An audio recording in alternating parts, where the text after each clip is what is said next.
Star Wars. Jedi Apprentice. Book 13.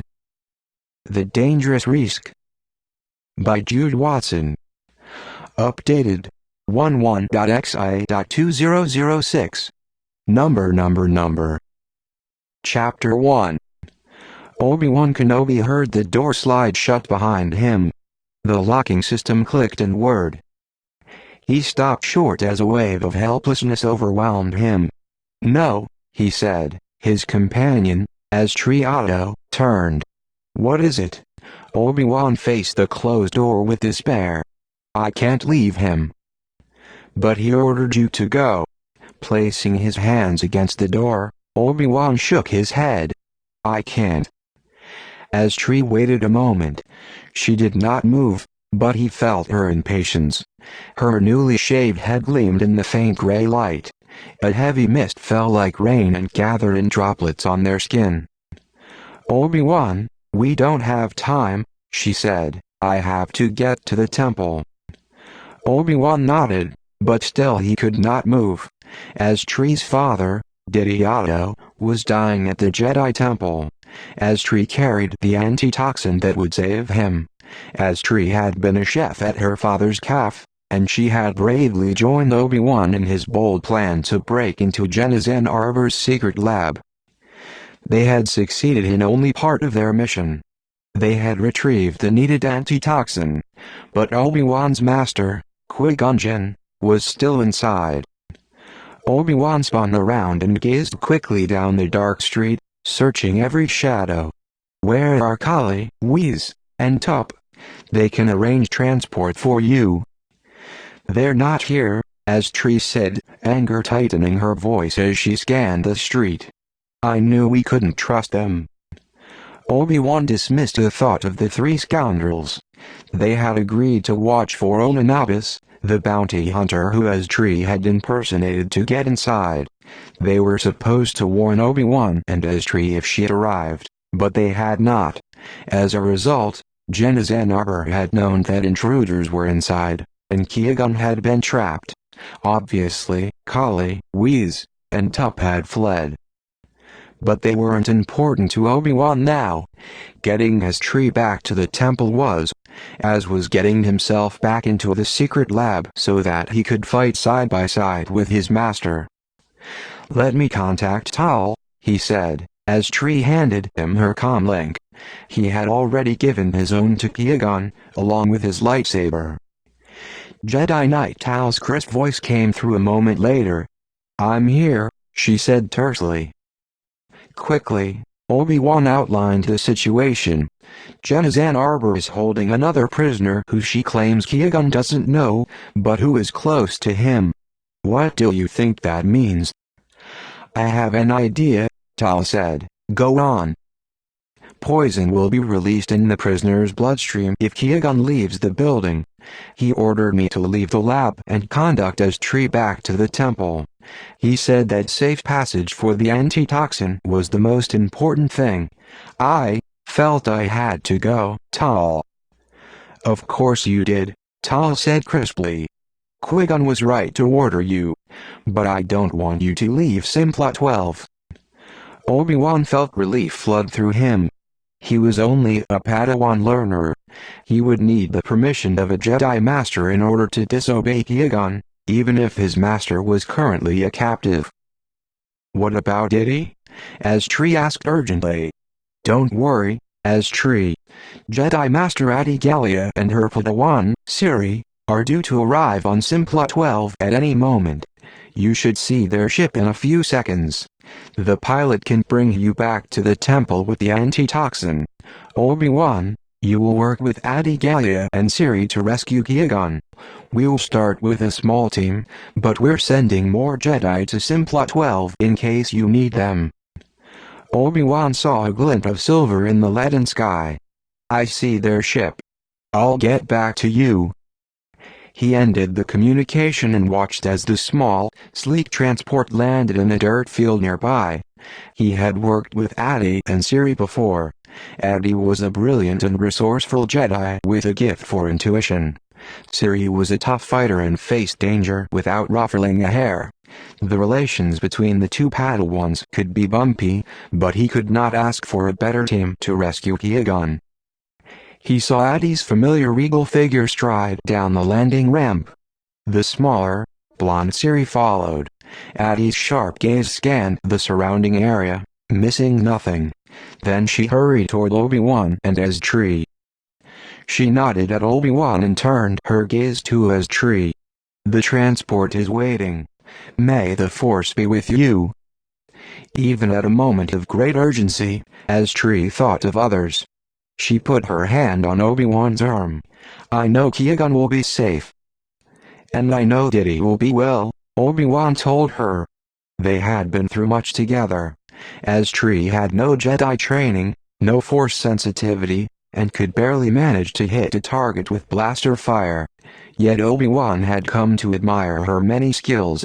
Her fear was obvious, but she never failed to charge ahead. Now she fumbled as she withdrew the vibro blade from her belt. "Here. You might need this." He took it from her.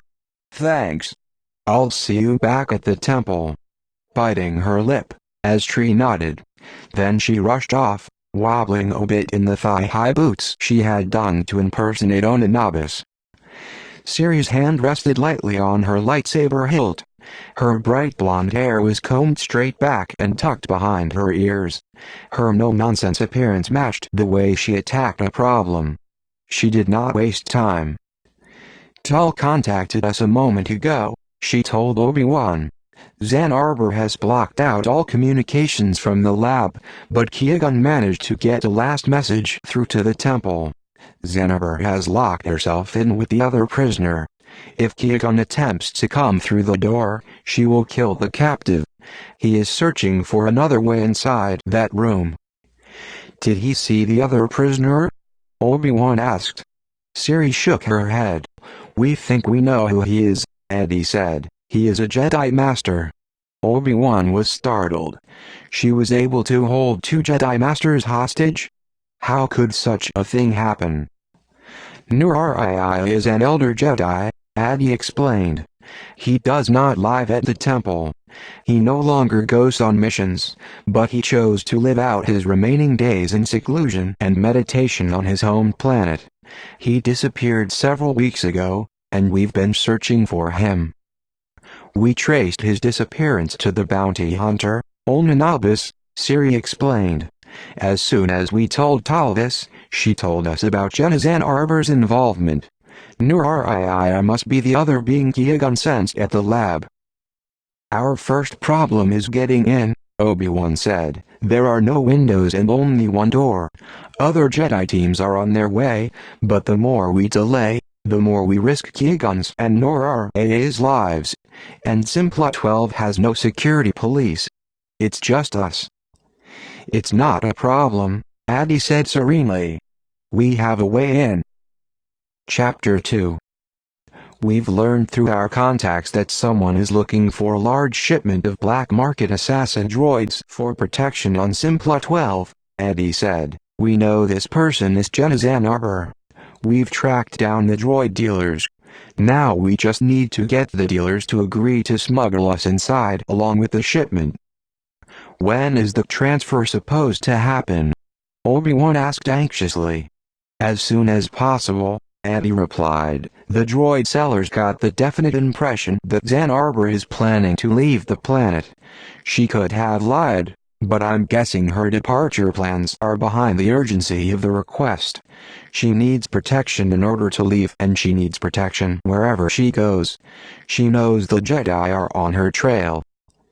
If she's planning to leave, we can't wait for reinforcements," Obi-Wan observed. Eddie nodded grimly. "I agree. Let's head for the warehouse where the droids are being loaded. The sellers are waiting for us." The warehouse was a dingy metal structure that tilted alarmingly to one side. The foundation was sunk deep into the mud. Simplot 12's constant cloud cover made for frequent rain, and Obi-Wan, Siri, and Addie slogged through ankle-deep mud to reach the entrance. As Obi-Wan pushed open the door, he heard familiar voices. "Gibberts and Ham, these droids are old. Couldn't you have found some newer models? Oh, of course, why didn't you say so?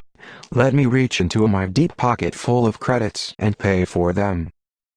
Obi-Wan groaned aloud. You don't mean to tell me, he said to Addy and Siri, that the droid sellers are Jolly, Whiz, and Tup. You know them? Addy asked. Just then, Jolly caught sight of Obi-Wan. My friend, he cried in a warm voice that did not disguise his nervousness. Jedi Kenobi, Whiz echoed as Tup slid behind him to hide. We did not expect you. Why? Obi-Wan asked, walking toward them. Because you thought I was Ann Arbor's prisoner? Because you said you would prevent Omanabis from approaching the building, and ran away instead? Well, no, Whiz said, shifting his feet nervously. I wouldn't say that's why. Tup peeked out from behind him. We are on your side, Obi-Wan. As long as you don't have to risk your own necks, Obi-Wan observed. Well, of course, we said, but we are like that with everyone. Wait, let me think. Did we ever say we were brave? I don't think so, Kali pointed out. And Omanabis was a very frightening being, we said. Whoosh, Tup said, blowing out a breath. You must admit that. But we did follow her. You did? Obi-Wan asked sharply. Where did she go? To her own transport, Jolly answered. She left Simpla 12, we know that. At least they had given him one piece of information. Omanabis was gone for good. She had told Ann Arbor that she would not work for her any longer. She had more profitable clients. You can make it up to me now, Obi-Wan said, frowning. You let the Jedi down once. Do not do it again. Never, never, never, Whiz said, shaking his head. Unless there is terrible danger, Tup added quickly. This shouldn't be dangerous for you, Eddie said. All we want you to do is let us hide in your shipment of droids to Ann Arbor. We will find a way to sneak out after you have left. Ah, Jolly said, that would be after we get paid, then? Yes, Addy said impatiently. We just need a way into the building. Kali, Whiz, and Tup exchanged glances. Excuse me so much for asking this, Jolly said, but what is in it for us? In other words, it sounds risky, Whiz explained helpfully, and there's no reward for our risk. Well, we're not going to pay you, Addy said. She fixed her dark, commanding gaze on the three, who squirmed at her scrutiny. Is that what you are suggesting? Of course not, Tup said stoutly. Unless, of course, getting into the lab is very important to you, important enough to pass along a few credits. Kala's voice trailed off when Addy continued to stare at him. It was just a thought, he added weakly. How about this? Siri suggested in a pleasant tone. You help us or we'll smash all your droids. Siri. Addy's voice was sharp. Jedi do not threaten.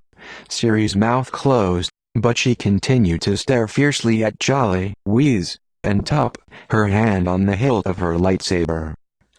I have 2 reasons you should help us, Obi-Wan said, trying to keep the impatience from his voice. They did not have time for this delay. First, because you owe me, and second, because Jedi make better friends than enemies. And you 3 can use friends, I think. That is true, since everyone despises us, Tup agreed sadly. All right, we'll help you, Jolly decided. But wait until we're out of the building before you start your Jedi saber rattling. Siri paced around the Gravsold hauler, where the 3 had been loading droids. There was no exterior shell on a Gravsold, just a platform and a windscreen. But how can we hide? They'll see us at once. Don't you have a covered vehicle, like a skiff? Addy asked. We could barely afford the Gravsold, Jolly said, but let me show you something. First, we have to unload the droids. Whiz, Tup. Kali, Whiz, and Tup unloaded the handful of droids that had already been loaded onto the gravsold. Then Jolly pressed a lever, and a hidden compartment in the gravsold slid open. It was cleverly disguised so that it appeared to be part of the vehicle's shell. "We occasionally have the need for secrecy in transporting objects," Jolly explained. "You mean smuggling?" Siri said. Addie peered into the opening. "Not much room, but I think we can all fit." "You have to hide first. Then we load the droids," Whiz explained. "That means you have to unload the droids before we can get out," Siri observed with a frown. Addie drummed her fingers on her holster. "Not the ideal situation.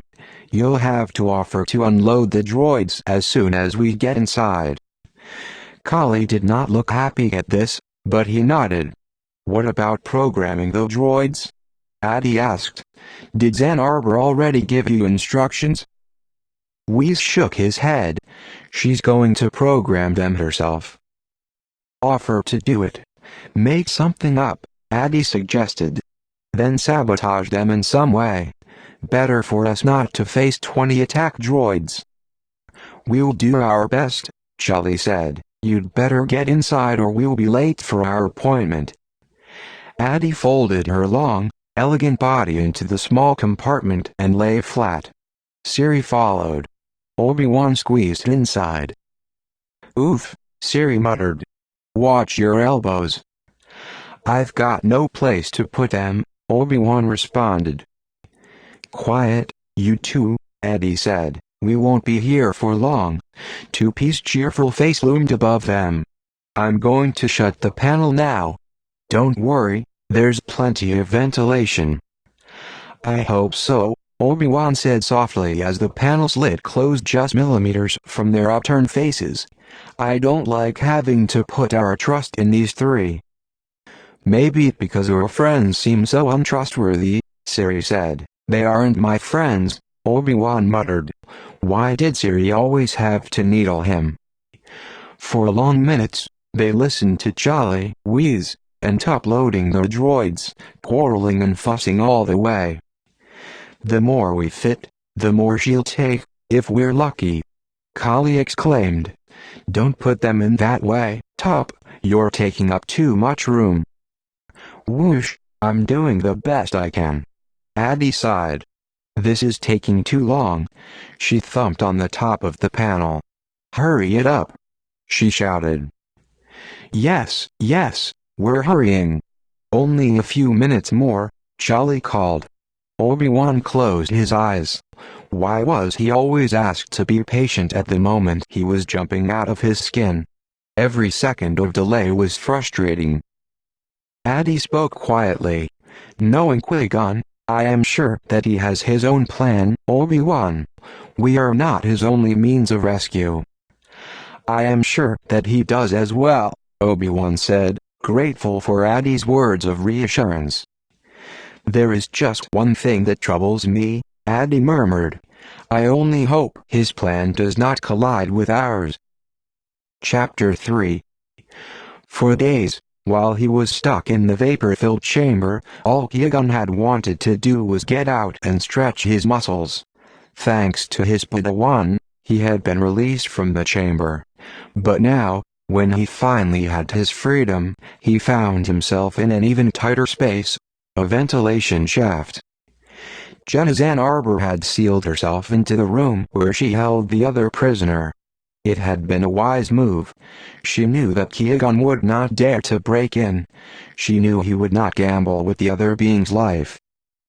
He could not use Obi-Wan's lightsaber to get through the door. He could not take any aggressive action.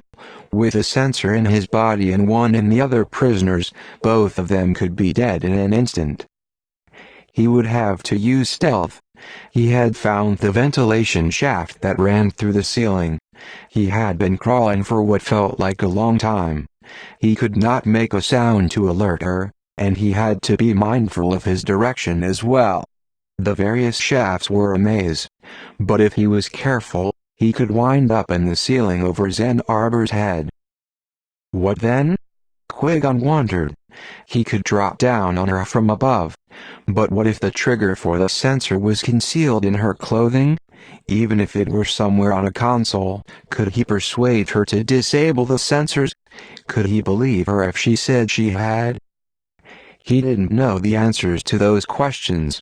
But he could not wait outside the door, wondering what was going on inside. He spied a vent ahead and carefully moved toward it. He lowered his face and peered through. He was over the lab at last. He saw the top of Zen Arbor's head. The same kind of transparent chamber he had been kept in was in the middle of the room. It was filled with a cloudy gas, so he could not see the occupant. Zen Arbor paced back and forth with short, quick steps. He recognized the angry movement. Something else had gone wrong. "Do not think you can fool me," Zen Arbor said furiously. "I know you are willing yourself to die. You refuse to access the Force. I will not let that happen." She strode over to a bank of equipment. "You want to die?" she asked shrilly. "Then know what it feels like to die." She turned an indicator knob. Qui-Gon did not know what she was doing. He could only imagine. Zen Arbor's goal was to break down the essential elements of the Force into something she could measure and control. Qui-Gon knew firsthand how ruthless she could be if her subject did not cooperate. "Hold on," he urged the prisoner silently. She switched off the dial. "Well, are you still so interested in dying? Now show me the Force." Qui-Gon saw her send a sharp gaze to a chronometer to check the time. She was under some kind of pressure. "Why?"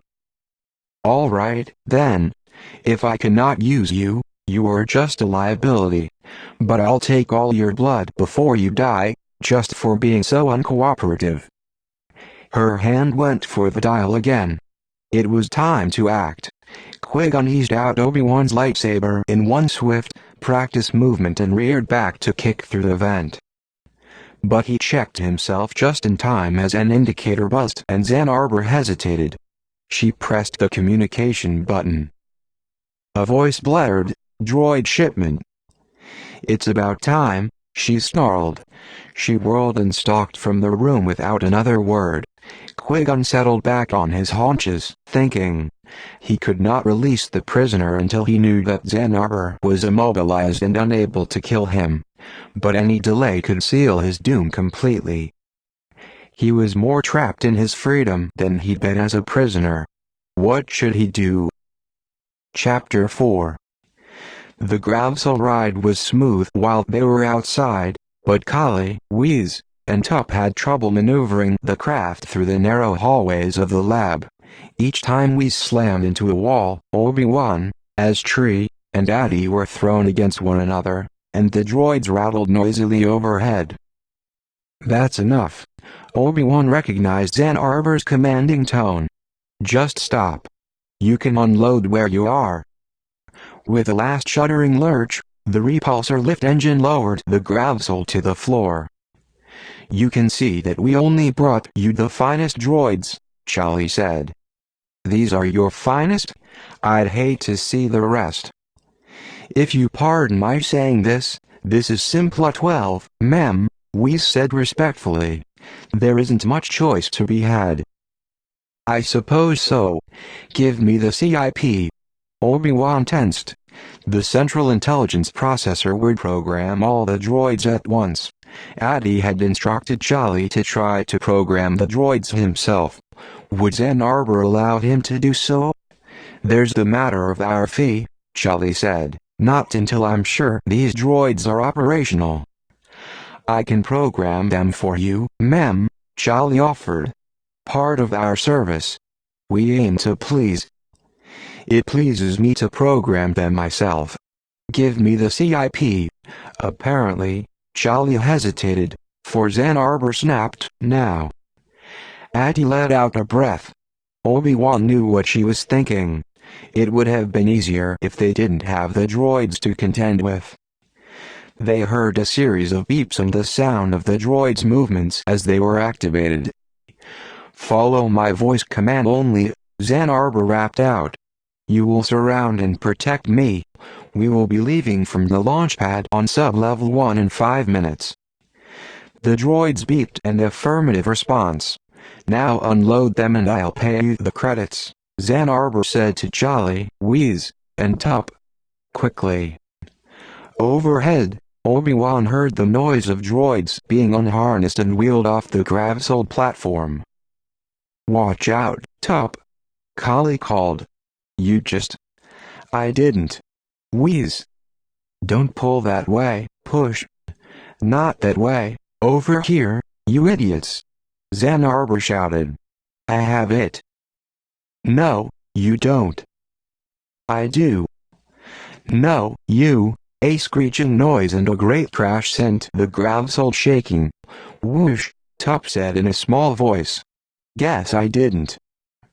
Do it this way, Tup, Charlie shouted.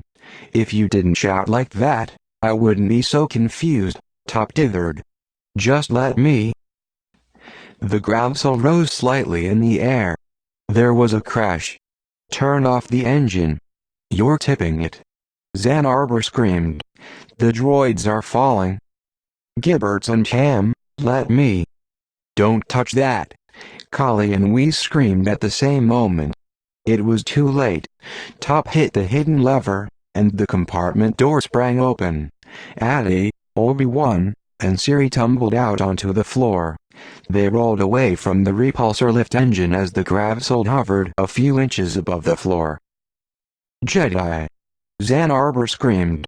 Most of the droids had been unloaded, and the Jedi had landed right in the midst of them. The gravsold hemmed them in against the wall. Attack! Zan Arbor shouted, backing away from the gravsold. Shoot to kill. Tupi's face went white, and he dropped to the floor. Kali and Whiz jumped off the gravsold. The droids wheeled, positioning the blasters built in their arms. Addy, Obi-Wan, and Siri reached for their lightsabers. Blaster fire erupted from every direction. They were caught in a deadly crossfire. Chapter 5. Qui-Gon had just decided to go through the vent and rescue the prisoner when he heard the sound of blaster fire. That could mean only one thing. A Jedi team had arrived. With one smooth motion he cut through the shaft with Obi-Wan's lightsaber and dropped to the floor. Then he accessed the lab door and burst out into the hallway, racing toward the sound. He rounded the corner and swept the battle with one glance. The Jedi were faced with 20 armed droids. Obi-Wan had no lightsaber, just a vibroblade. Zan Arbor stood in the opposite corner, watching.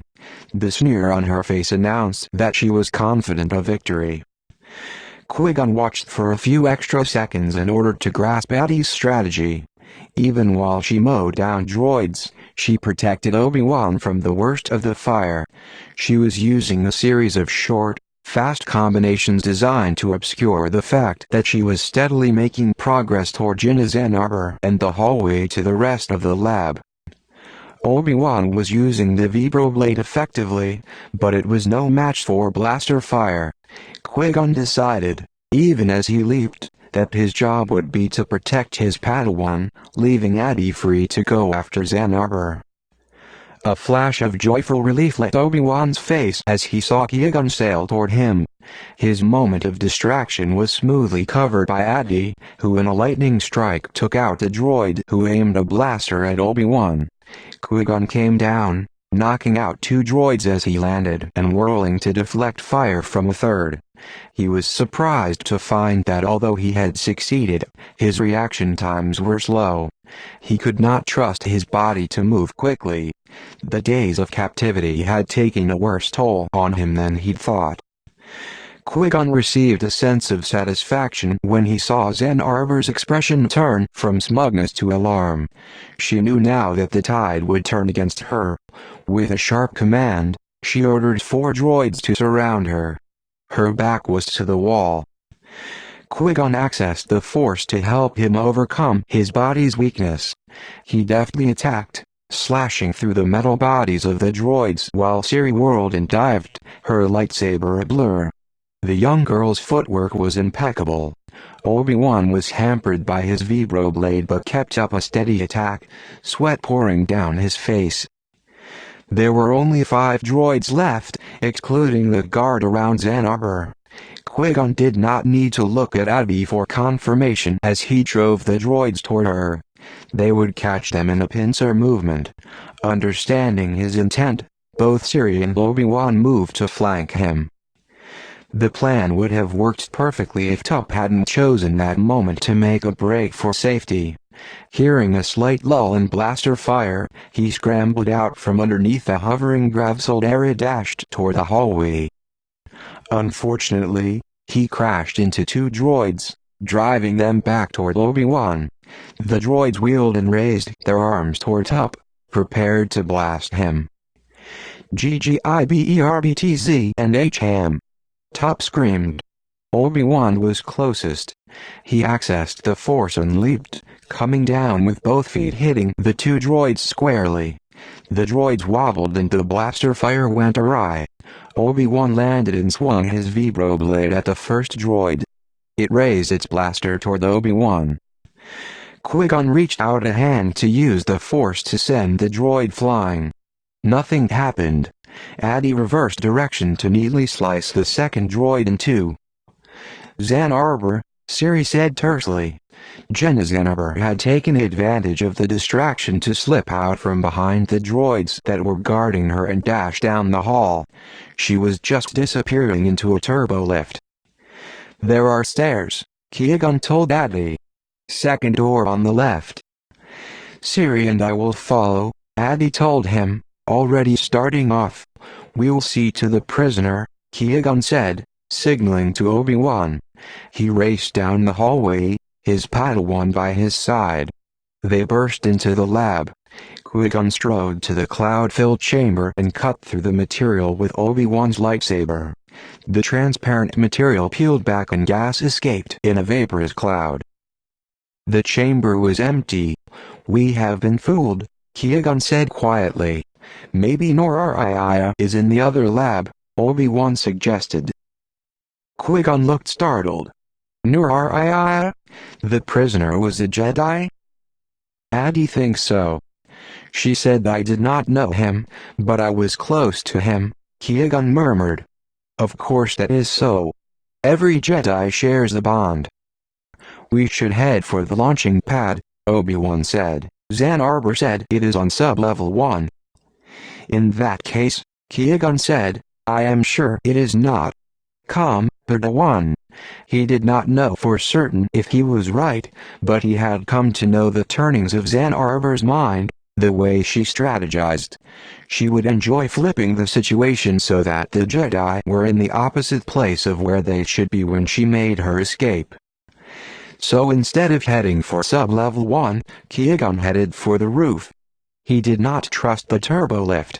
No doubt she would have sabotaged it. He took the stairs, Obi-Wan at his heels. They burst out onto the roof just in time to see Jenna Ann Arbor's craft rise in the air.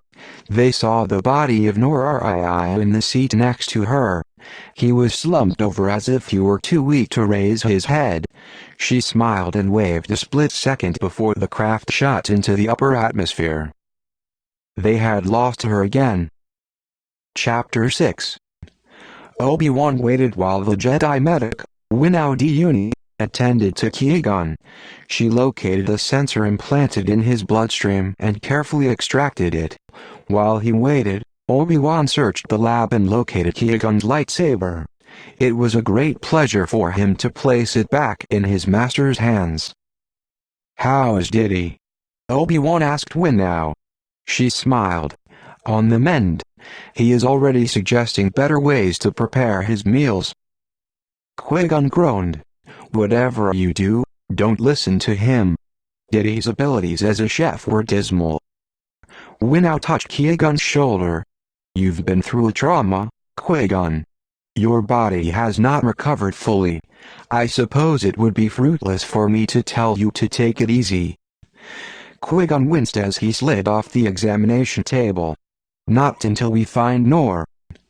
Obi-Wan saw the signs of fatigue he had missed in his joy to have his master well and safe, Jenna's Ann Arbor had drained Qui-Gon's body of blood. She had kept him confined for long periods of time. His skin looked pale and his face drawn. The experience had weakened him. "Are you sure you shouldn't return to the temple?" he asked Qui-Gon in a low voice. "No," Qui-Gon said sharply. Adi and Siri strode into the room. "We've checked all the computer files," Adi said crisply. "There's no indication of where she might go next." "There was an assistant, Nil," Qui-Gon said. "Not anymore," Siri said. "We found him in one of the storage rooms. A lethal injection, we think." "He was a liability," Qui-Gon said. He turned away. "She will stop at nothing." "Yes, that's why we must find her," Adi agreed quietly. Kali, Whis, and Top peered around the corner. "If you're no longer in need of our services, we thought we would go back to our poverty-stricken but basically safe existence," Charlie offered. "She had the credits in her hand," Whis said. "If only Top hadn't started the engine. Or knocked over the droids. Whoosh, everything is all my fault, all the time, forever," Top complained. "Yes, it is," Charlie and Whis said together. Qui-Gon's comlink signaled. "It's Tal." A miniature hologram of Tal appeared before them. "I am relieved to hear that you all are safe and that Diddy will recover," she said. "The Force is with us." "Now, how is Qui-Gon?" "Fine," Qui-Gon said tersely. "Excuse me, did I ask you that question?" Tal demanded. She was one of the few Jedi who was brave enough to challenge Qui-Gon, let alone tease him. "Now?" "He has undergone a great trauma," Winnow said. "My best advice would be to return to the temple, but I know he is needed. There will be no lasting damage. He just needs rest and food." "Then you will release him on a mission?" Tal asked. "Release me?" Qui-Gon thundered irritably. "Am I still a captive?" "No, you are a stubborn Jedi who might push himself beyond a limit his body cannot handle," Tal answered. "I see no danger to him," Winnow said reluctantly. "I have seen how quickly Qui-Gon is able to recover his strength. As long as he has been honest with me about how he is feeling and not covering up any weakness." Qui-Gon glared at her. "I'm sure he was covering them up," Tal said crisply. "However, we must pursue Jenna's Ann Arbor. The Council wishes the two Jedi teams to join together to find Nor." Obi-Wan glanced at Siri. So he would have to work with her again, side by side. He hoped she had learned a little more humility since their last mission. "I have news for you, Obi-Wan," Tal said, "and you will not like it. Nor do I." As soon as she was assured that Diddy would make a full recovery, as Tree left the temple, "She has gone off to pursue Onanabis in hopes of getting the reward." "As Tree is no match for Onanabis," Obi-Wan cried in surprise. Tal sighed. "I know this. Yet there is nothing the Jedi can do. She does not wish our protection any longer. We cannot force it." Obi-Wan felt frustration and worry battle within him. Yet he knew Tal was right. The Jedi did not impose protection, and his mission was to find Jenna's Ann Arbor. "Adi and Qui-Gon, contact me when you decide on your next move," Tal finished. "Meanwhile, I am coordinating the search for Ann Arbor's ship." "It's a big galaxy," Qui-Gon said. "Then I'd better get going," Tal said, and signed off. More and more, Obi-Wan had grown to appreciate having Tal as a liaison within the temple. When they rescued a blinded Tal from El Idadun, he had never expected how important she would become in their lives, as well as their missions. "It's been a swell adventure, but we must be going," Charlie said. Adi turned to them. "We are grateful for your help. We regret that you were caught in a battle." Whis waved his hand. "It was nothing." "Especially when it was over," Top said, blowing out a relieved breath. Giving a last bow and a quick wave from Top, The three hurried from the lab. No doubt they were anxious to get away from the Jedi, Obi-Wan thought. It was no wonder that Jolly, Whiz, and Top were such hopeless criminals. Their courage did not match their greed. At the first sign of trouble, they ran. Qui-Gon turned to Adi. "Did you and Ciri discover anything that could help us while you were investigating Noor's disappearance?" "I don't think so," Adi said thoughtfully, "but let me tell you a little about him. Noor had a deep connection to the Force that led him to choose a life of meditation when he became an elder. He left the temple and returned to his home planet, Sorrel, where he planned to live in quiet seclusion. He built a simple home in the foothills of the great mountain range of Crag. Things did not turn out quite the way he expected. As they seldom do, Qui-Gon noted. Adi nodded. When Ciri and I reached Sorrel, we discovered that to pass the time, Noor had begun to craft small landscapes out of stone, sticks, and vegetation. He made small animals and figures and placed them in these imaginary landscapes, places he had seen over his long life. We saw them in the yards and fields surrounding his home. They were charming. Beautiful. "Ah," Qui-Gon said. "And they began to attract some attention." Adi smiled. "From the children. They began to come by to watch Noor work. He began to make toys for them. Soon he was involved in the life of the community. His life of seclusion became a life of engagement." "Life surprises you. Accept the gift," Qui-Gon recited. It was a Jedi saying. "So you see, all we know about Noor will not help us here," Adi finished. "I think we must concentrate on Jenna's Ann Arbor.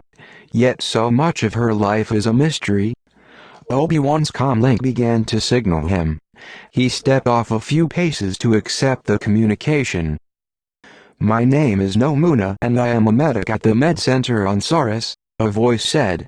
"I was given your name by Estriado." "Is Estri all right?" "I am afraid she is not. An accident. She is not conscious, I'm afraid. She gave me your name before she passed out. She asked you to come here. Yunlahai is the capital city of Saurus, in the system of—" "Yes, I know where it is," Obi-Wan interrupted. "Thank you. If she awakens, tell her I am on my way." He cut the communication. The others had stopped talking and were listening to him. He met Qui-Gon's gaze. "I have to," he said. Qui-Gon frowned, but Obi-Wan knew it was a frown of concentration, not displeasure. "Yes," he said, "we cannot leave Astri on Saurus alone. But the chances of finding Ann Arbor and Noor diminish with every moment of delay. Adi and I will remain here to begin the search. You go with Ciri to Saurus and escort Astri back to the temple, if she is able to travel. We'll either meet back at the temple or tell you where you must come." Qui-Gon seemed to recall that he was supposed to collaborate with Adi. He turned to her. "Do you agree?" There was a beat before Adi responded. "I agree." She turned to Ciri. "I am sending you alone with Obi-Wan. This means I am trusting you not to engage with the bounty hunter Onanabis or pursue any lead unless you contact me." "The same goes for you, Obi-Wan," Qui-Gon told him. "Onanabis will have revenge on her mind if she knows you are on Saurus. Keep a low profile. Do not cause any disturbance. And contact us immediately after you see Astri. Now let's find you some transport." Chapter 7. Saurus was a large planet in a busy system, and it was easy to find a hauler making a direct run. After landing at the capital city of Yunlahai, Obi-Wan and Ciri thanked the pilot. "Now we'll have trouble," Obi-Wan said to Ciri as they exited the busy landing platform area. "There are no signs in the cities on Saurus, and we have to find our way to the med center." "Why don't we just ask someone?" Ciri asked. "We won't get very far. Sorosans don't like strangers." "You make everything so hard, Obi-Wan," Ciri scoffed. You just have to be polite. She approached a Sarusian couple, their arms filled with produce from the open-air market. "Excuse me," Siri said, "can you tell us where the med center is located?" The couple gave her a blank stare, then moved on, chatting in Sarusian as if Siri didn't exist. "That was rude," Siri said. She hailed a young Sarusian who was strolling by, his hands tucked into his tunic pockets. "Excuse me, my companion and I are strangers here. We need directions to..." The young man wheeled about and walked away from them. "Do you believe me now?" Obi-Wan asked. "Are you sure you were polite enough?" "They're positively paranoid," Siri grumbled, running a hand through her hair. "How are we going to find the place?" "The center should be fairly large, and on a main street," Obi-Wan said, his eyes scanning the street ahead. And the pilot said he thought it was close to the city center. "It should be right around here." After only a few minutes of quick walking, Obi-Wan and Siri found the complex. Yunlahai was a teeming city, and the med center was spread out over a large area. Soon it would take up even more space. A new wing was under construction. "Now we'll have to get someone to tell us where Tree is," Siri observed as they walked through the doors into a gleaming atrium that swarmed with Sarusians. "Why don't you try?" Obi-Wan asked. "You did so well earlier." Siri gave him an irritated glance. Obi-Wan walked ahead to the reception desk. "I received a message from Nomuna that Triado was brought here for treatment." The Sarusian clerk behind the desk said nothing, just continued tapping on the keyboard. Obi-Wan leaned over the desk in frustration. He spoke clearly and insistently. "My friend is hurt and I must see her." The clerk looked up at him warily. "What did you say your name was?" "Obi-Wan Kenobi." A spark of recognition lit the clerk's blank gaze. "Ah, I was told to expect you. Please see Medic Ryan Lu. He is waiting for you over there." Obi-Wan saw a short, slender Sarusian standing by a pillar. He wore a med smock and carried a small datapad. Obi-Wan and Siri hurried over, and Obi-Wan introduced himself. "Oh, yes, Triado. Sad case. We do not know how she received her injuries," the Sarusian doctor said gravely. "Let me check to see her status." He pressed several keys. "Ah. She has regained consciousness. That is a good sign." "I must see her," Obi-Wan said. "Of course. But first you must fill out registry information. All foreigners must do so on Saurus. You will have to go to Wing A, Level 27, Room 2245X. Tree is in Wing M, at the opposite end of the complex. After you fill out the information, you can ask for directions to her room at the registry office." "Good luck," Siri muttered. "But that will take too much time." Obi-Wan objected. "I need to see her now." "Why don't I fill out the papers while Obi-Wan visits Tree?" Siri suggested. "Would that be all right?" Ryan Lu looked uncertain. "It is not procedure." "I've come so far to see her," Obi-Wan said persuasively. "And she's been badly hurt." "All right," Ryan Lu said, looking around furtively. "But don't tell anyone. I will take you to Tree. Your companion can follow signs to Wing A. There will be signs to the registry office from there." Siri nodded. "Good luck, Obi-Wan. I will come to Tree's room as soon as I am finished." Siri strode off, and Ryan Lu beckoned to Obi-Wan. "This way." Obi-Wan followed him from the soaring atrium through a series of gleaming corridors. They stepped onto a moving ramp and were swept through wing after wing. At last, Ryan Lu stepped off the ramp at Wing L. "We must walk from here." They walked quickly through the wing, past the closed doors of the ward. Then they came to a sign that read "No admittance." "Restricted ward for foreigners," Ryan Lu explained, hurrying through. To Obi-Wan's surprise, They stepped through a doorway into a partially completed hallway. Small gray sleds with construction materials littered the corridor, and through the open gridwork of the ceiling Obi-Wan saw ducts and wires. The med center is very crowded. We had to put her in the new wing, Ryan Lu said.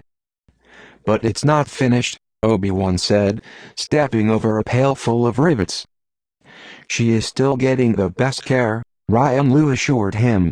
Saurus has the best med facilities in the galaxy. It was a claim Obi-Wan had heard on other worlds. Had Tree been shuttled to this far wing because she was a stranger? Saurosians weren't noted for their hospitality, but he expected a more sterile environment. She is just through here, third door on your left, Ryan Lu said. I must return. I have an emergency. Wait, Obi-Wan said. Sorry, must go, Ryan Lu said. I'm being signaled. Emergency. He turned and almost ran down the hall. Obi-Wan's growing weariness turned to concern. He felt a disturbance in the force that alarmed him. Prepared for anything now, his hand went to his lightsaber hilt. Cautiously, he opened the third door on the left. Instead of a private room, he found himself in a partially built hospital ward. There were beams overhead and a durasteel frame. Only 2 walls had been constructed.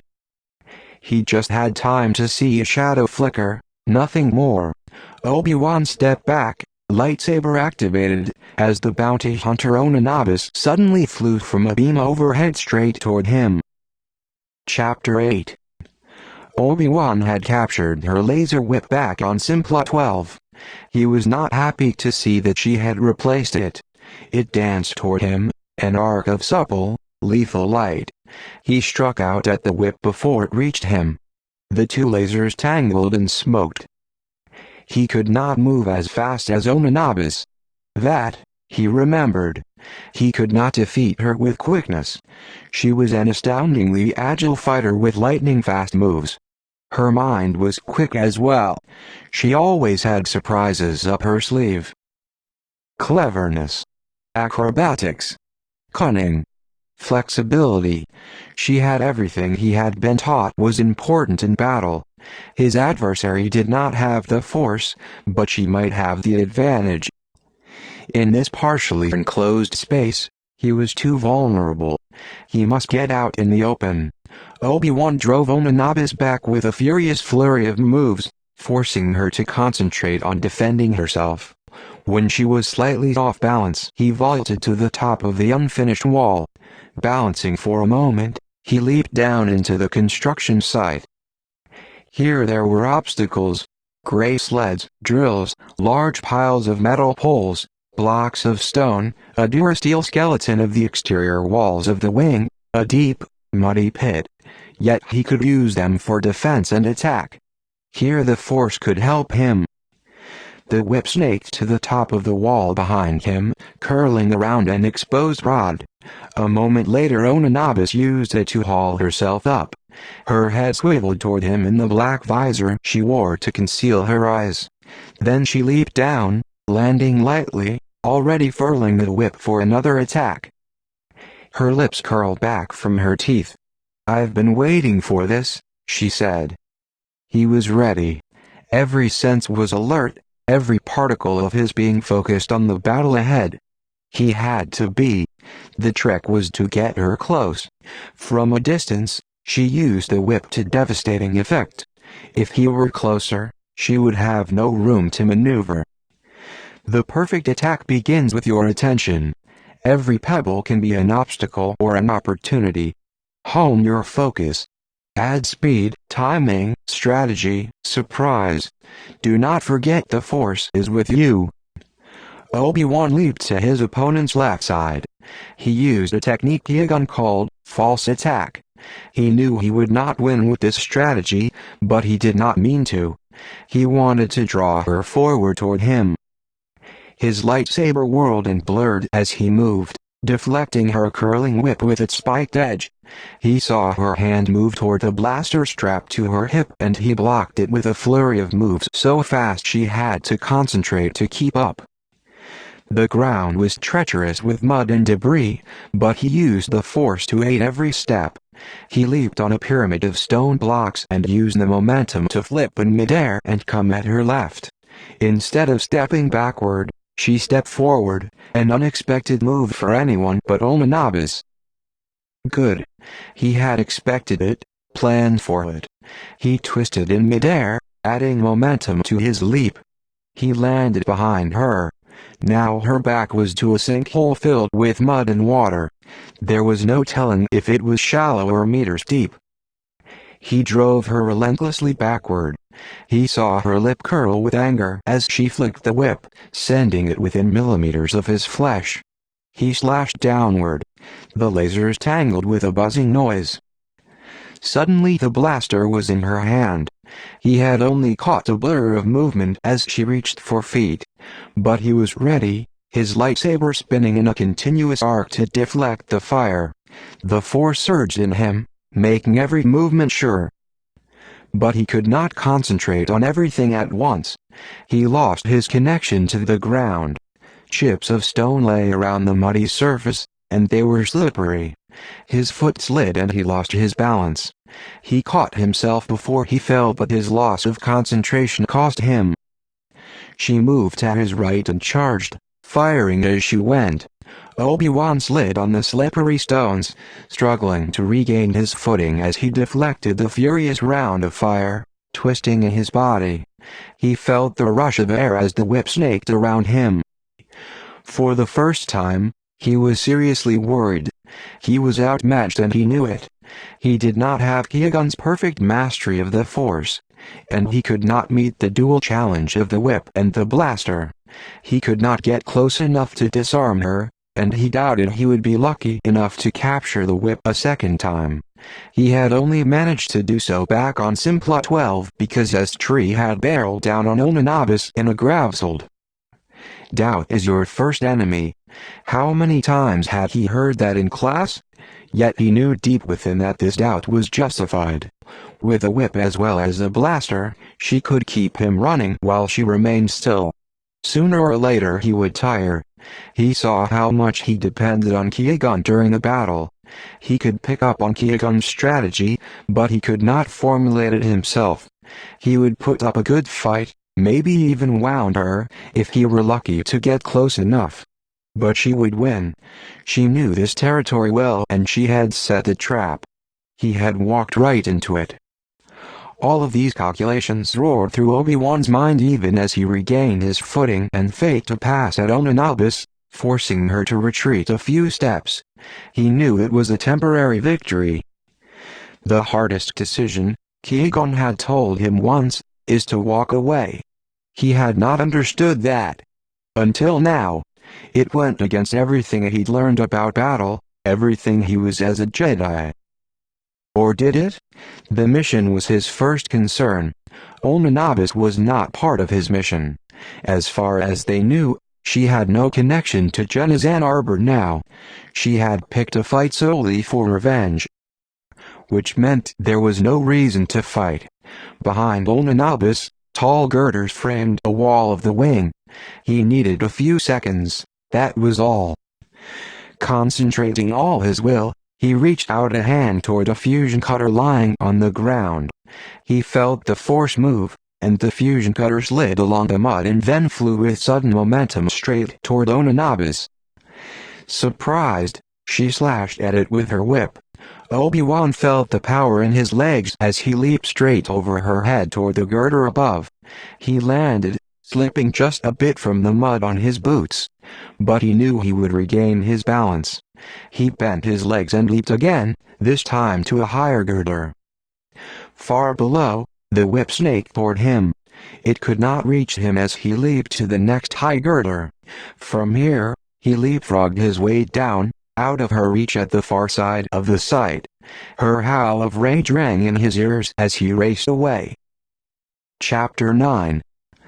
Siri was waiting for Obi-Wan back in the atrium, her vivid blue eyes snapping with impatience. "This place is crazy," she said before Obi-Wan could speak. "There is no Wing M, or if there is, I can't find it. And would you care to make a bet on how helpful the Sarusians were? Plus, as Tree isn't even registered here, I went to Wing He, and they had never heard of her. So then I asked about Ryan Lu. Get this, they've never heard of him, either. Or at least that's what they tell me. I don't know whether they're lying, or I'm trapped in a nightmare.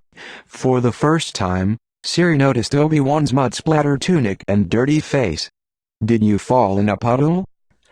I had a run-in with Onanabis, Obi-Wan said. This whole thing was a setup. I don't think as Tree's here at all. Onanabis lured us here to get revenge on me.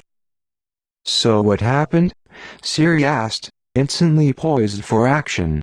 Obi-Wan thought the decision to leave the battle was hard. He hadn't thought ahead to telling Siri. This was harder. We fought.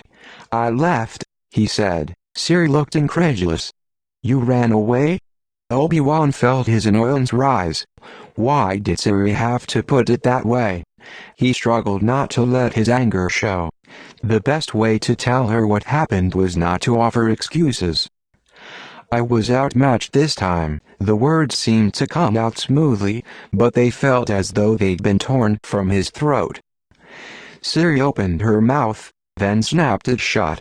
Obviously, there were many things she wanted to say. Just as obviously, Addie had taught her well. For once, she kept her thoughts to herself. Yet the expression on her face spoke more clearly than anything she could have said.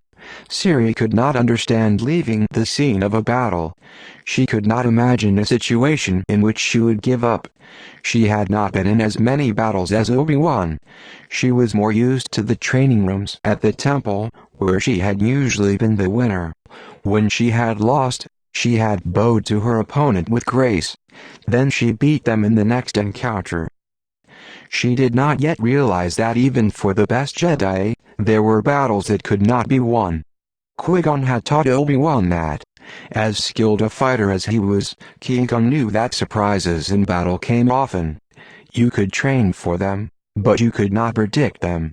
Sometimes you had to cut your losses. He wanted to tell Siri this, but Siri would not listen. She liked to find things out her own way, and you did not go to her for a sympathetic ear. We'd better contact Qui-Gon and Addie, Obi-Wan said, turning away. They found a secluded place to talk in the gardens in the center of the med complex. Qui-Gon's calm voice came through the comlink, and Obi-Wan quickly described what had occurred. There was a pause. You did well, Padawan, Qui-Gon said. Obi-Wan felt some of the tension inside his body uncurl. Qui-Gon understood his decision, at least. Onanabis is only a distraction for us now. But this news distresses me, as Tree has not checked in with Tal. If Onanabis used her as a lure, that means she must know that as Tree is on Saurus. She must know where she is. Siri and I can look for her. No, Qui-Gon interrupted. Hard as it is, I must agree with Tal. As Tree has made her own decision. She has not asked for our help. But, Obi-Wan, listen to me. Do nothing. Tal, Addie, and I will discuss this. You and Siri return to the temple immediately. It was Qui-Gon's sternest voice. Obi-Wan tucked his comlink back into his belt. Reluctantly, he turned to Siri.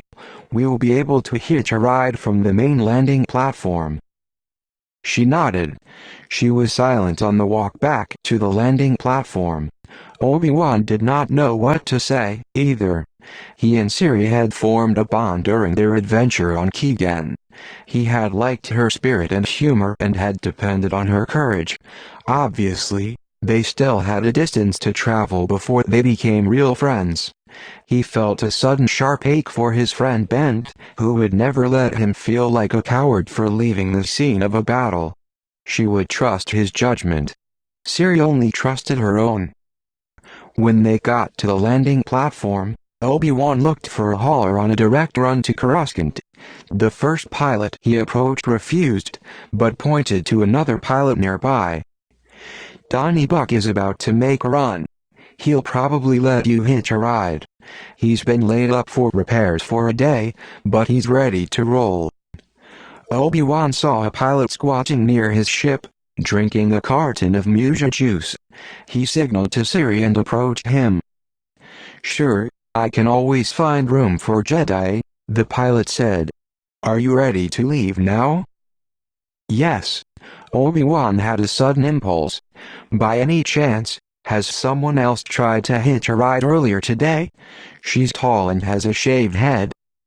"Sure, I remember her," the pilot said, taking a last gulp of juice. He wore a tattered leather helmet and sported a short black beard. Her and some of her friends were looking for a transport to the far desert. "Friends?" Obi-Wan asked, puzzled. "3 of them," the pilot said. "They kept quarreling about how much they were willing to pay. Wouldn't listen to a word the girl said." Obi-Wan closed his eyes. "Their names wouldn't be Jolly, Whiz, and Top, by any chance?" "That was them," the pilot chortled. "What a bunch of chuckleheads." "Did you transport them to Ara?" Obi-Wan asked. That was no doubt where she was headed. He shook his head. "Couldn't swing it. I had repairs to wait for. I told them to take an air taxi. Saw them heading toward the taxi platform." Obi-Wan drew Siri aside. "Now we can be pretty sure that S3 is here. We've got to check this out. It won't take long. If this pilot will take us to Ara first, we can pick up S3 and bring her back with us to the temple." "But Qui-Gon and Adi want us to return immediately." "That was before we knew for sure that S3 was here," Obi-Wan argued. "We know that Omanabis is here in the capital city, so we won't be in danger. We can swing by, pick up S3, and head straight for the temple." Siri shook her head. "We are wasting time, Obi-Wan. I don't understand why we had to rescue S3 in the first place. Why is Qui-Gon bending the rules for this girl? She isn't a Jedi. She can't lead us to Jannah's Ann Arbor. This is a distraction." "She needs us," Obi-Wan said. "Qui-Gon has known her since she was a child. If she is in danger and we can help, we must. Your master sent you here to Saurus, just as much as Qui-Gon did." Siri gave him a stony glance. Adi did not want to. She went along with Qui-Gon out of loyalty. "Then you should do the same for me." Siri said nothing for a long moment. She squinted into the distance, as if counting the tall buildings in Yunla High. "All right," she said finally. "But we must not delay more than a few hours." Obi-Wan quickly made a deal with the pilot. "All right. It's only a little out of my way," the pilot said. "I wouldn't want your friend to get herself in trouble." They boarded the transport and took off. Obi-Wan's impatience made the flight seem to last forever. As the pilot slowed the engines and began landing procedures, a blinking warning light suddenly lit on the panel. "Well, Eclipse my moon, there's that same problem," he said, hitting the panel with an angry fist. "That mechanic didn't fix my problem after all. Maybe I shouldn't have bought that discount part. I'm going to have to drop you and head back to Jinn." "But we have to get to Coruscant," Siri exclaimed. "Well, you can come back with me, if you want," Donnie Buck said genially, slowing the engines further. "Don't worry, we'll make it back to the landing platform. Should be a couple of hours, that's all." Siri groaned in frustration. "I don't believe this. We could have been halfway to Coruscant by now." "Sorry, little girl," Buck said cheerfully. "The hyperdrive's busted. Lucky we made this detour so I can get back to the mechanic. You could hitch another ride from Jinn, I guess. But nobody else was making a run near Coruscant today." Siri bristled at being called little girl. "I don't like any of these options." "It will only mean a few hours delay," Obi-Wan said. "Maybe less," Buck said, shrugging. "We might as well get off here, Obi-Wan said to Siri. "We can look for his tree while we wait. You've come this far." Siri pressed her lips together. She gave a short, angry nod. "All right, drop us here," he told Donnie Buck. "We'll be at the landing platform in 2 hours. Make it an hour and a half." "I feel lucky." Donnie Buck swooped in for a bumpy landing. They scrambled off the craft and he made a wobbly takeoff back to Inn. Siri and Obi-Wan were hit with a blast of hot wind. "All I can say is, he'd better come back," Siri grumbled. Obi-Wan led the way through the sand. He was grateful to Siri for agreeing to stop. She may have been disdainful of him back at the med center, she might be angry now, but one thing he could say about Siri: she was loyal. They struck out over the dunes. Obi-Wan saw no sign of the tribe or Tree with her 3 companions. But up ahead, he caught the glint of metal. "Siri, look." She shaded her eyes with her hand. "It's an air taxi," she said. "Come on." They ran ahead, the sand sucking at their footsteps. The air taxi was settled into the sand, but did not appear to have crashed. As they got closer, Obi-Wan saw a bundle of clothing in the front seat. His heartbeat tripped. It was not a bundle of clothes. It was a pilot. He'd been strangled. Chapter 10. Barely breathing, Obi-Wan walked closer to search the rest of the ship. He braced himself for the sight of his tree's lifeless body. But how could you brace yourself for something like that? The air taxi was empty except for the pilot. "What should we do, Obi-Wan?" Siri asked in a hushed voice. She anxiously scanned the area around them. "Do you think Onanabas killed the pilot?" "I have no doubt of it." "What do you think happened to his tree?" "Do you think?" "I don't know," Obi-Wan said uneasily.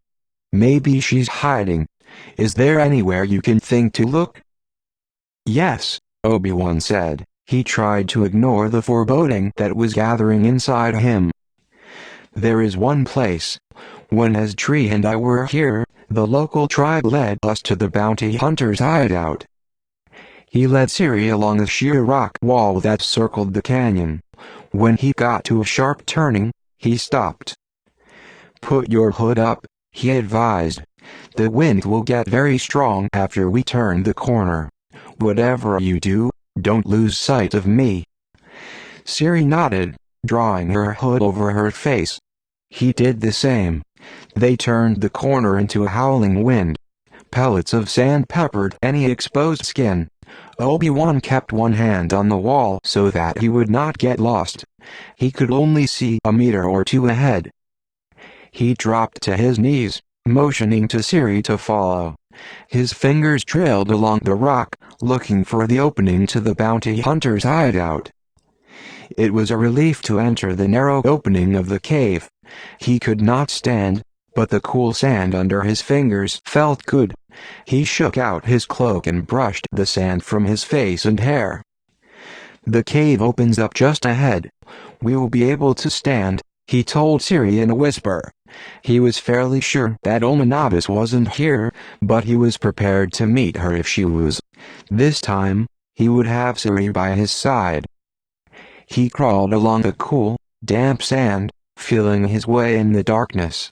He saw the small opening ahead and squeezed through. Immediately the air felt different and he knew he was in a larger open space.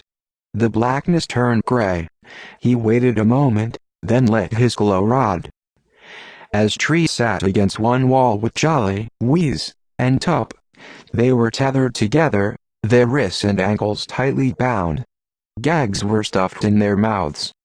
Tree's eyes went wide. "Don't worry, it's me," Obi-Wan called, in case they had trouble seeing him. "MMMFFF." Tree struggled against the gag. Jolly beat his feet on the floor of the cave. "All right, I'm coming," Obi-Wan said, hurrying toward them. He reached toward Tree's gag even as she attempted to talk. "Trap." Tree exhaled the word as Obi-Wan removed the gag. "WH." Obi-Wan's question was cut off as he heard a loud rushing noise behind him. He turned and ran past Siri to the opening. He dropped flat and pushed forward, but it was too late. Sand and rocks were pouring down from overhead, piling up against the cave entrance. There was nothing he could do. Larger rocks spilled down, wedging in against one another tightly. In only moments, the cave opening was sealed and they were buried alive. Chapter 11. Obi-Wan crawled back into the larger cave. He wiped the dust out of his eyes and reached for his comlink. It didn't work. Siri? She shook her head. Mine doesn't work, either. As Tree ran her hands over the stubble that was beginning to grow back on her bare skull. I'm sorry, Obi-Wan. She left us here to die, but she was hoping you'd find us. When you crawled through, you tripped a slow-acting lever that deposited all that debris. Obi-Wan nodded. He felt foolish for once again walking into a trap. He had never told Qui-Gon about Onanabis's hideout. There hadn't been time. He had told Tal, but he hadn't given her coordinates. Everything had happened too fast, and now no one knew where they were. Siri had freed Jolly, Whiz, and Top. Top groaned as he stretched his legs. I'm so hungry. You won't be for long, Whiz said. Top brightened. There's food? No, idiot. Because soon we'll be dead, Whiz snarled. Top paled. You don't have to be so negative. Whoosh. We're with Jedi. They can do anything. Kali had crawled forward to peer through the opening to the cave-in. They can't tunnel through a rock, he said. You're not dead yet, Siri told them. Come on, Obi-Wan, let's see if we can cut through those rocks with our lightsabers. Obi-Wan followed Siri back into the narrow portion of the cave. They crawled forward. There was just enough room to crouch side by side. They activated their lightsabers and sliced through the rocks. The rocks crumbled into sand, which filled up the spaces, packing the landslide even tighter. This isn't going to work, Obi-Wan said. He sat back and deactivated his lightsaber. He wiped the dirt off his face with his sleeve. Now you get to say, I told you so. Siri sat down beside him. She dusted the sand off her tunic with her hands. If you say that again, she muttered, I'll hit you. There's got to be another way. Maybe she has tools in the cave. I'm sure she removed them. Onanabis plans for everything. With a grunt, Siri flipped over and began to crawl back to the cave. Maybe she doesn't know it's a tool. Intrigued, Obi-Wan crawled behind her. They stood upright as soon as they reached the big cave. Siri found 2 more glow rods and lit them. They prowled around the cave, pawing through the bins in which Onanabis kept survival gear and protein packs. Can I help? As Tree asked. What are we looking for? Tools, Obi-Wan said. Something to dig with. As Tree sighed. Onanabis hauled out a bin of tools when she left. She didn't leave anything. Not food or water, either. Siri sat back on her haunches. We can't dig with our hands. We'll never get out. A slight whimper from Tup ended in a howl as Jolly kicked him. Siri's eyes roamed over the cave. Suddenly, she raised her glow rod. She rose to her feet in one quick motion and went over to study the wall of the cave. Obi-Wan, look. Obi-Wan stood at Siri's shoulder. He saw that the cave walls were braced with slender metal poles. Do you think the cave would collapse if we cut a few of these down? Siri asked. Another moan from Tup. This time, Whiz joined him. As Tree came closer, she gazed around the cave, noting the number of supports. I'm no engineer, but I bet you can take some of these out. You'd bet? Tup asked. Aren't you sure? I can't be sure, as Tree said. But if it's our only chance, it's worth the risk, isn't it? No, Tup said in a small voice. as Tree turned to Siri. "What are you thinking of doing with them?" "They're shiny," Siri said, "and they look pretty flexible. I'm thinking if we can get them through the rocks and sand, we can signal the outside." Kali looked dumbfounded. "What outside? It's just desert out there." "There's a tribe nearby," as Tree said. "They scavenge for food. Someone might see it. Or someone could come looking for us," Obi-Wan said. "Or the whole cave could collapse on our heads," Top suggested. His hands fluttered down as he mimicked the cave ceiling falling on them. Whoosh! "I guess we should take a vote," Obi-Wan said. He looked at Siri and as Tree, who nodded immediately. Kali followed with a nervous nod. Whis agreed with a shrug. Then he elbowed Top. "I guess it's better than starving to death," Top said shakily. Siri gritted her teeth.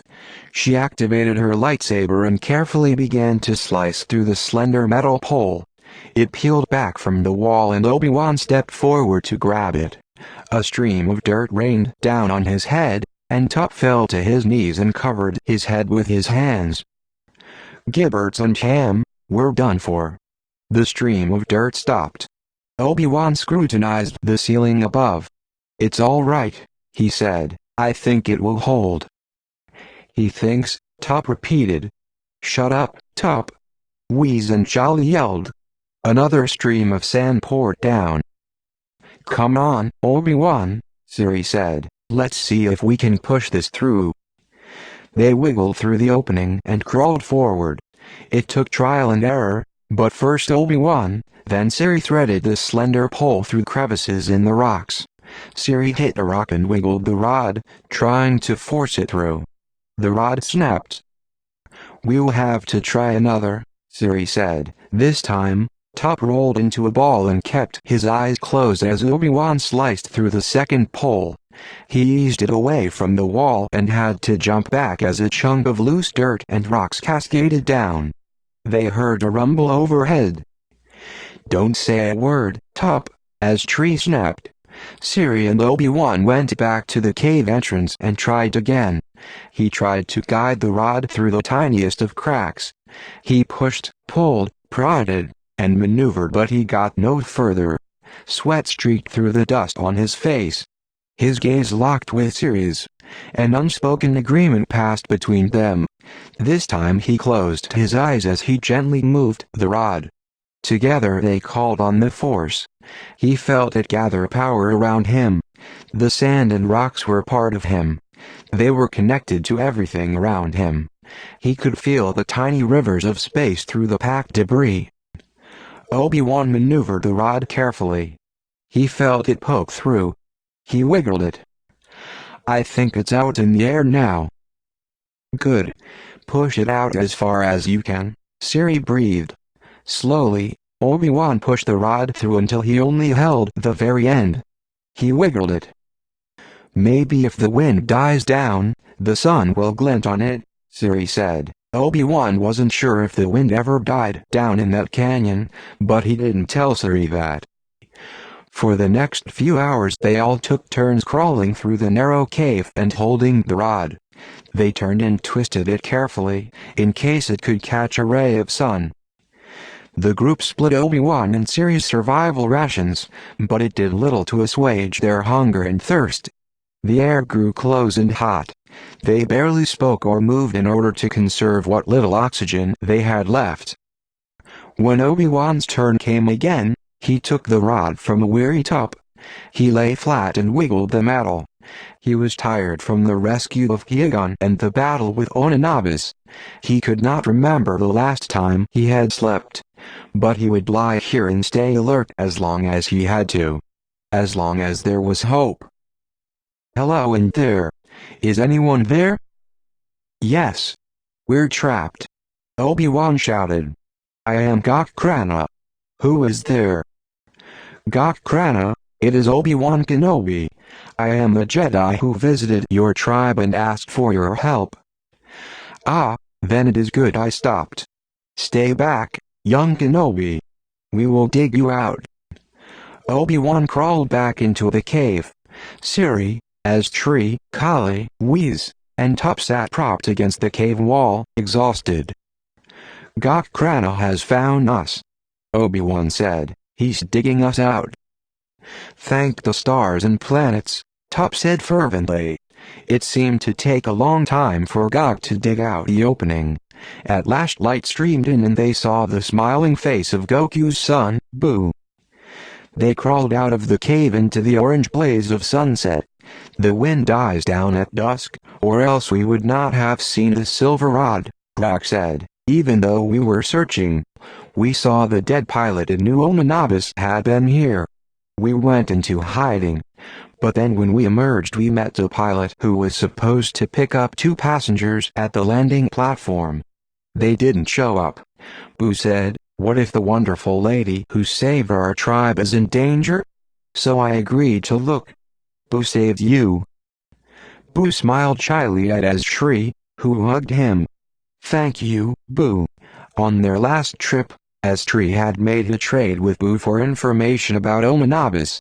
She had taught the desert tribe how to find food in the harsh environment. It was obvious that Boo now worshipped her. Siri combed her hair behind her ears with her fingers, shaking out the sand.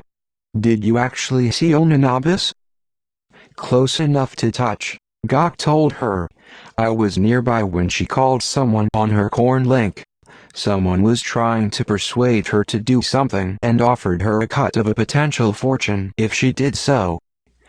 "Did you hear if she accepted, or where she is headed?" Obi-Wan asked urgently. "I merely heard stray words," Gok said. A look of blankness had come over his face. Obi-Wan recognized it. It was the look of a Sarusian who did not want to get mixed up in a stranger's business. Obi-Wan shot a glance at Tree. "Surely you picked up some indication of what she was up to," Tree said gently, her hand still on Buzz's shoulder. Goku's eyes warmed as he looked at Tree and his son. Tree had saved his tribe. For that, he would overcome his Sarusian instinct for self-preservation at all costs. "I do know where she is headed, wonderful lady." Belasco. Obi-Wan stood on the landing platform of Aura. The sunsets were long on Saurus, and the sky was still ablaze with orange and yellow. He had just concluded a difficult conversation with Qui-Gon. It had not been easy to tell his master that contrary to orders he had stopped in the desert before heading to Coruscant. Now he waited out Qui-Gon's silence. At last the Jedi spoke. "You were told to come straight to Coruscant. The stop, we felt, would have been quick, and I had a strong feeling that Tree was in danger. The stop was not quick, and you put yourself and Siri in danger as well. And now we know that Omanabis is headed to Belasco. It is the home planet of Senator Huda Sorn. She was Jennah Ann Arbor's only friend. This can't be a coincidence. Huda Sorn could be in great danger. We should go there immediately." Another long silence. "Addy and I are disappointed in both of you. We will discuss this later. For now, we will meet you on Belasco." Chapter 12. Qui-Gon gazed through the cockpit of the consular ship that was ferrying the Jedi to Belasco. From high above, the capital city of Center glowed. It had been built centuries before out of native rose-colored stone. It was a spectacular sight, crowning the golden hills that surrounded a sea of sparkling blue. Casually, he stretched his arms and legs, testing his strength. His continuing weakness dismayed him. He knew he had not given his body a chance to recover. But he was driven on by his fierce desire to bring Jennah Ann Arbor to justice. He was the one who knew firsthand how her mind worked. He could not leave this mission to others. "Do you feel you are regaining your strength?" Addy asked politely. He knew she would not ask such a personal question if she were not concerned. "Yes," he said shortly. He liked and respected Addy, but he did not wish to tell her his concerns. He hoped that would be the end of the subject. He should have known better. Addie was not one to pry, but when she wanted a true answer, she did not give up. "I noticed that your connection to the Force was a bit weak back at the lab," Addie said. "I would not wish you to return to the temple, or ask you to do so, but..." Addie turned her face to look at him directly. Qui-Gon was forced to meet her dark, commanding gaze. She was almost as intimidating as Mace Windu when she wanted to be. "I just want things clear between us," she continued. "Here is what I see. You are pretending to have made a full recovery, but you have not. You compensate for your weakness by demonstrating your strength in strategy and decision-making. You should have consulted me before ordering Siri and Obi-Wan to Saurus, Qui-Gon. I am your comrade, not your enemy. If you have weakness, I should be aware of it." Addie didn't let anything slide. Qui-Gon knew he had overstepped.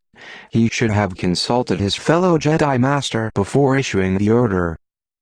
"I'm sorry," he said. He did not find it hard to apologize when he knew he was wrong. That didn't mean he enjoyed it. "You are right on all counts. My connection to the Force has weakened along with my body." "All right. Now I know." Addie turned to look out the cockpit windshield. "The landing platform is crowded. I don't see our Padawans." "They had better be there," Qui-Gon said. He was still irritated that Obi-Wan had made the stop in the desert of Ara without consulting him, unless they decided to go off on their own mission again. Addie gave one of her rare smiles. "They did well, and you know it." Qui-Gon frowned. "They disobeyed. They had reason. They did not contact us. They are learning independence. At a cost of disobedience." Addie leaned back. "You know the Jedi look at things differently, Qui-Gon. We are not an army. Our discipline comes from within. Each Jedi has his or her own connection to the Force. We all are taught to trust our feelings and own our instincts. Obi-Wan had a strong feeling and followed it. Siri backed him up. You did the same on Qui-Gon, and I backed up your instinct, even though you did not ask my opinion. I am pleased that Siri is learning cooperation. Perhaps Obi-Wan has taught her more about it than I can." "Obi-Wan is usually cautious," Qui-Gon said as the ship began landing procedures. "Yet sometimes he is swept away by feeling. I worry about those times." "As the Council worries about you," Addie said in an amused tone. "You and Obi-Wan seem so different, but at the core you are very alike." "Perhaps that is not good," Qui-Gon mused. As the craft descended, he could just make out Obi-Wan standing, waiting for him. Addie looked down at Siri, who was standing next to Obi-Wan. "It is the same for me. I see Siri's defiance and independence and see myself. In guiding her I guide myself. It is good that this is so." Qui-Gon felt her words strike his heart. Obi-Wan's face was upturned now, his expression anxious. Being a master was difficult for Qui-Gon. Pride in his Padawan battled with the need to be stern. He saw so much potential in Obi-Wan. He wanted to mold this being into a better Jedi than he was himself. He was impatient with himself as often as he was impatient with Obi-Wan. He saw that Addie was right. When he was stern with Obi-Wan, it was sometimes because he saw his own mistakes in the boy. The consular ship slid into a narrow space among larger vessels. Addie turned to the pilot. "We do not know how long we will be on Belasco, but we might need to leave quickly. I will be on alert, waiting for your signal." The landing ramp was activated, and Qui-Gon and Addie walked down to their Padawans. Siri and Obi-Wan faced them, their gazes expectant. They awaited whatever their masters might say. Qui-Gon strode forward. "Next time, contact me first," he told Obi-Wan. Addie spoke to Siri quietly so that the other Jedi could not hear. She preferred to give her Padawan instructions privately when she could. Then she turned back to Qui-Gon and Obi-Wan. I would say that our first step is to warn Uta Sorn that she could be in danger, she said. I think we all agree that if Onanabis is here, Jenna Zan Arbor must have been the one who summoned her. And the fact that Zan Arbor picked her old friend's home planet can't be a coincidence. She must be planning to contact Uta Sorn. We have no proof to bring to Senator Sorn, only suspicion, Qui-Gon said. But we owe her that, at least. We've learned that because of her years of service, she has been granted a home in the palace on the old royal grounds, Obi-Wan told them. Qui-Gon nodded. Then let us head there. But first, where is Est-Tree? She was nervous about seeing you, Obi-Wan said. She feels badly that she put Siri and me in danger. Qui-Gon glanced around. Amid the throngs of people standing on the landing platform, he glimpsed Est-Tree standing next to the departure checkpoint area. A long line of Baliscans snaked around her. He walked closer. Est-Tree looked thinner and more muscular, and her shaved head gave her a fierce appearance. She did not look like the soft, pretty girl he had known. But her eyes were the same, clear and honest. Right now they were filled with uneasiness. I'm so sorry, she said. I did not think Obi-Wan would follow me. I would not ask for more help from the Jedi. You have done so much for me already. All of which we were happy to do, Qui-Gon said. And Obi-Wan's decision was his decision. But I am concerned, Est-Tree. Diddy is recovering quickly. He will find new investors for a new business. You must know this. Why are you still chasing Onanabis? I do not think it is because of the reward. Her warm gaze grew hard. She shot him as though he were nothing, just something in her way. Yes, she feels nothing for living beings. But revenge makes one careless, Qui-Gon said. Leave Onanabis to us. She shook her head stubbornly. I can't. Annoyed, Qui-Gon fell silent. He could not control Est-Tree's behavior. She was a distraction to the mission, but he could not allow her to go off alone. He was too close to her father and cared too much for her to watch her walk off into danger. Qui-Gon sighed. I have no right to tell you what to do. Now we agree, Est-Tree said cheerfully. But I have a right to make a request, Qui-Gon added. She looked at him warily. Remain with our party for the time being. Onanabis is here on Belasco. Either we will find her, or she will find us. You will learn more with us than without us. Hesitantly, Est-Tree nodded. All right. I thank you. If you persist, I cannot protect you, Qui-Gon warned. But at least I'd like you near. Obi-Wan walked up. Addy is feeling a disturbance in the Force. Qui-Gon hid his dismay. He had not felt anything. All right, he said shortly. Come, Est-Tree. What about my friends? Est-Tree asked. Obi-Wan glanced over. He saw Charlie, Whiz, and Tup trying to make themselves inconspicuous nearby. Qui-Gon frowned. After years of disapproval of your father's friends, now you consort with criminals? One corner of Est-Tree's mouth lifted. They are not competent enough to be criminals, and I'm almost growing fond of them. With a sigh, Qui-Gon beckoned to Charlie, Whiz, and Tup. The trio came forward uneasily. It appears that we are stuck with you, Obi-Wan told them. It is usually our policy to run away from trouble, Charlie said, so don't worry. The group headed over to Addy and Siri. Something is wrong, Qui-Gon, Addy told him in a low voice. I'm feeling desperation and fear here. Look at the departure checkpoint. Qui-Gon's keen gaze swept the Baliscans in line. Now that Addy had alerted him, he felt what he should have known all along, a rippling disturbance in the Force. But he did not need the Force to alert him to the fear on the faces of the Baliscans. You are right, he said, and this landing platform is extraordinarily busy. Everyone seems to be leaving, Not arriving, Siri observed. Let's walk a few blocks into the city, Addy suggested. Maybe we'll pick up on what is wrong. They took the turbo lift down from the main landing platform to the city streets below. We did not have time to do much research on Belasco, Eddie said. Here is what we know. This is a wealthy world with a rigid class system. The planet was once ruled by a royal family, but now a leader is elected, who then elects his own council. Senators are greatly revered. And Sorn is a favorite of the current leader, Minkatel, Obi-Wan said. Look, Qui-Gon pointed out. There are clinics set up on almost every block. They look temporary. Maybe a sudden illness has infected the population. There aren't many people on the streets.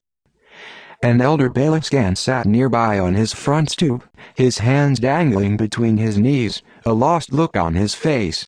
He wore the distinctive elaborate head wrapping of the Baliscan people, but two loose ends of fabric trailed over his shoulders as though he'd lost interest halfway through the task.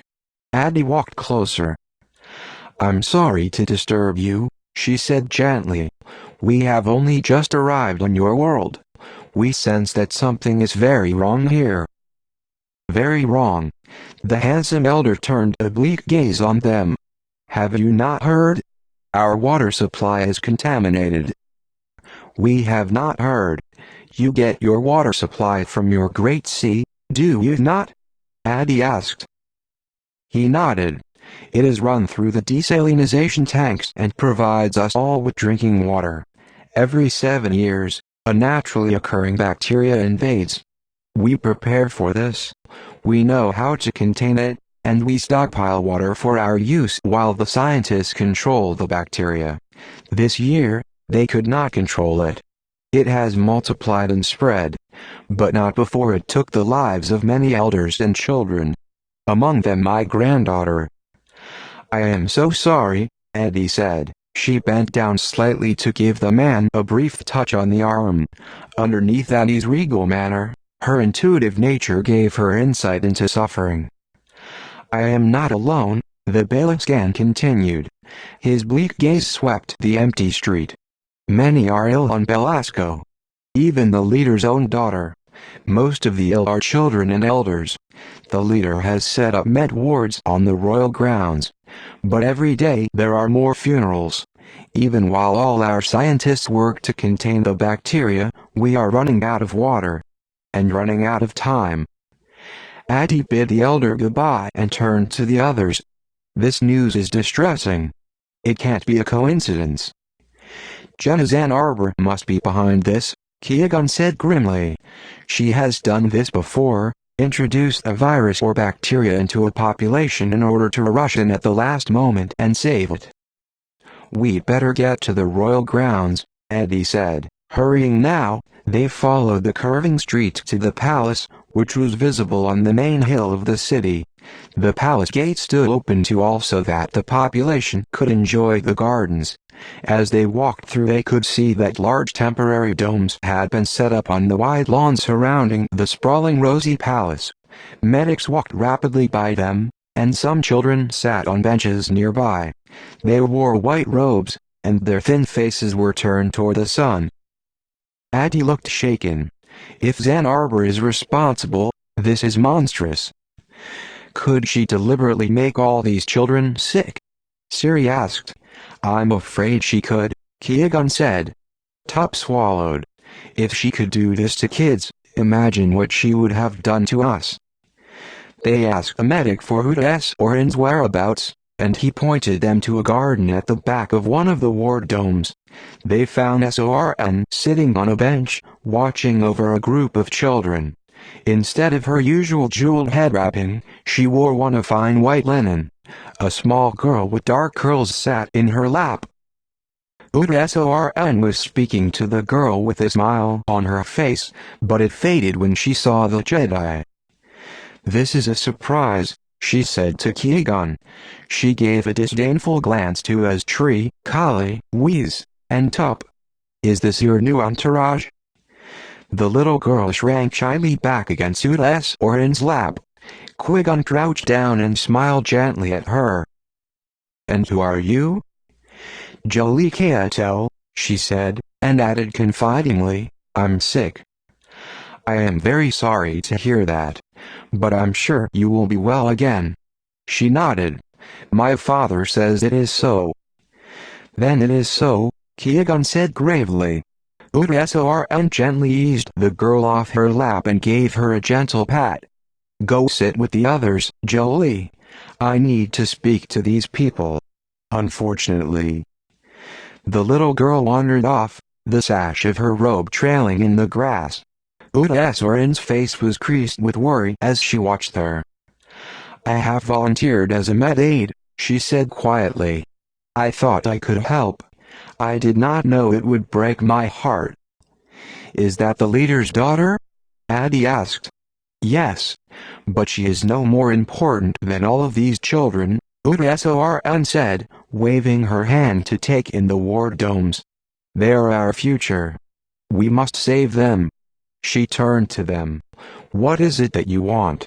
As you can see, I am busy. Why are you here? It seems I cannot get away from the Jedi." "We have reason to believe that Jinn is Ann Arbor," Qui-Gon began.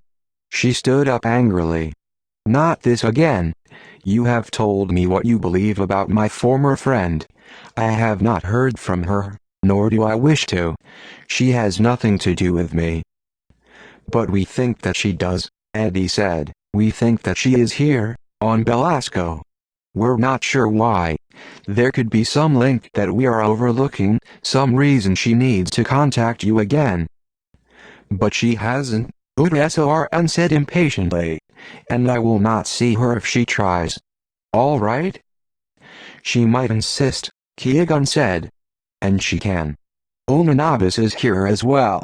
She has kidnapped and killed for Jinn Ann Arbor before."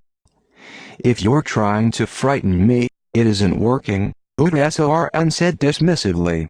"I have no time to worry about phantom threats. My world is dying. I see now there was a reason I returned here. We are merely trying to protect you." "No need. I am safe here. Although we have no king, the royal droid guards still protect the leader and everyone on the grounds. Thank you for your concern, but Onanabis cannot get to me here. Now if you'll excuse me, there are sick children to tend." Udsorn walked away. "I guess she has a point," Siri said, glancing around at the busy grounds as medics walked by in guard droids, their shells polished to a golden gleam, patrolled. It would be hard for Onanabis to get to her here. Qui-Gon and Obi-Wan exchanged a glance. "I'm afraid, Siri, that in our experience," Qui-Gon said, "Onanabis can get anywhere." Chapter 13. "Why didn't you tell Udsorn that we suspect Jinn Ann Arbor has engineered the bacteria explosion?" Obi-Wan asked Qui-Gon as they left the royal grounds. "Because we have no proof, only our suspicions," Qui-Gon said. "She would not believe us. She doesn't even believe that Ann Arbor is here. Nevertheless, she will take care, just in case," Eddie said. "Despite what she said, she is afraid of Onanabis." "We have to get proof," Qui-Gon said. "I'm confused," Siri admitted. "I don't understand why Ann Arbor would come to Belasco at all. We know that Ann Arbor killed Udsorn's son. Udsorn knows it, too. But Ann Arbor doesn't know that she knows. As far as she's concerned, Udsorn is still an old friend," Addie explained. "Perhaps Ann Arbor came here because Udsorn is a powerful ally, and she needs her help." "That could be," Qui-Gon said, nodding. "And Ann Arbor feels she still needs the protection of Onanabis as well. She knows we will be pursuing her. Yes, I think Ann Arbor will contact Udsorn. But we must convince Udsorn that Ann Arbor is here. Let's go back to the landing platform. If we can prove that Ann Arbor landed on Belasco, Udsorn might listen. In the meantime, even if Ann Arbor used an alias, we should be able to track her." "How can I help?" as Tree asked. The royal grounds are open to all, Qui-Gon said, and those guard droids seem to have a mostly ceremonial function. Someone needs to stay there and watch USORN. Onanabis could show up at any time. We can do that, as Tree said, with a glance at Jolly, Whiz, and Tup. Do not approach her, Qui-Gon warned. And remember, your best revenge is to bring Onanabis to justice. We can do this for you. Then you can collect your reward. That sounds like an excellent plan. Tup beamed. I don't care about the reward, as Tree said. Only about her capture. Don't be so hasty, Jolly said, as Tree, Kali, Whiz, and Tup turned away from the group to start back toward the royal grounds. You're placing quite a bit of faith in them, Addy observed. Not really, Qui-Gon said. I'm counting on Jolly, Whiz, and Tup to be obvious. Onanabis might steer clear of USORN for a time if she knows they are watching. That will give us time to gather evidence that Zan Arbor is behind the poisoning of the water supply. Obi-Wan's senses suddenly went on alert. Even while he was walking, he had been watching every shadow. After his last encounter with Onanabis, he was taking no chances. He had sensed a sudden movement nearby and realized that someone was following his tree. He signaled Qui-Gon with a quick glance and melted away from the others. He ducked back into an alley and scanned the street behind. Whoever was following the group was moving quickly from one shadow to another. Using his cable launcher, Obi-Wan swung himself up to the flat roof overhead. He ran lightly across the roof. When he reached the corner, he stopped and waited for his target below to catch up. Then he leaped down, aiming to land directly in front. To his surprise, he found himself face to face with Fly. He was the thief back on Coruscant who had stolen Zan Arbor's datapad and given it to Tree, inadvertently plunging Tree and Diddy into danger. Fly was wearing an eye patch and a stunned expression. Obi-Wan was just as stunned as Fly. Qui-Gon, Addy, and Siri ran up to them quickly. Fly? Obi-Wan said, I thought you were dead. I saw your body on Coruscant. No, you didn't, Padawan, Qui-Gon said. But you did, Obi-Wan said, confused. No, Qui-Gon said. I saw a body that resembled Fly. I had my doubts. Ah, Fly said. His face was naturally mournful, with a downturned mouth and sad eyes. I've never been clever enough to fool a Jedi. Never will. What are you doing here now? Qui-Gon asked. Following his tree, of course, Fly answered. I thought I owed Diddy. Even though I keep losing her, I am doing my best, which isn't much. But there you go. Siri sidled closer to Obi-Wan. What's going on? She whispered. Who is this character? Fly's a friend of Diddy's back on Coruscant, Obi-Wan explained quickly. He's the one who stole the datapads of Zan Arbor and Una. SORN in the Senate building. Then he was murdered. Or so I thought. He looks pretty healthy to me, Siri observed.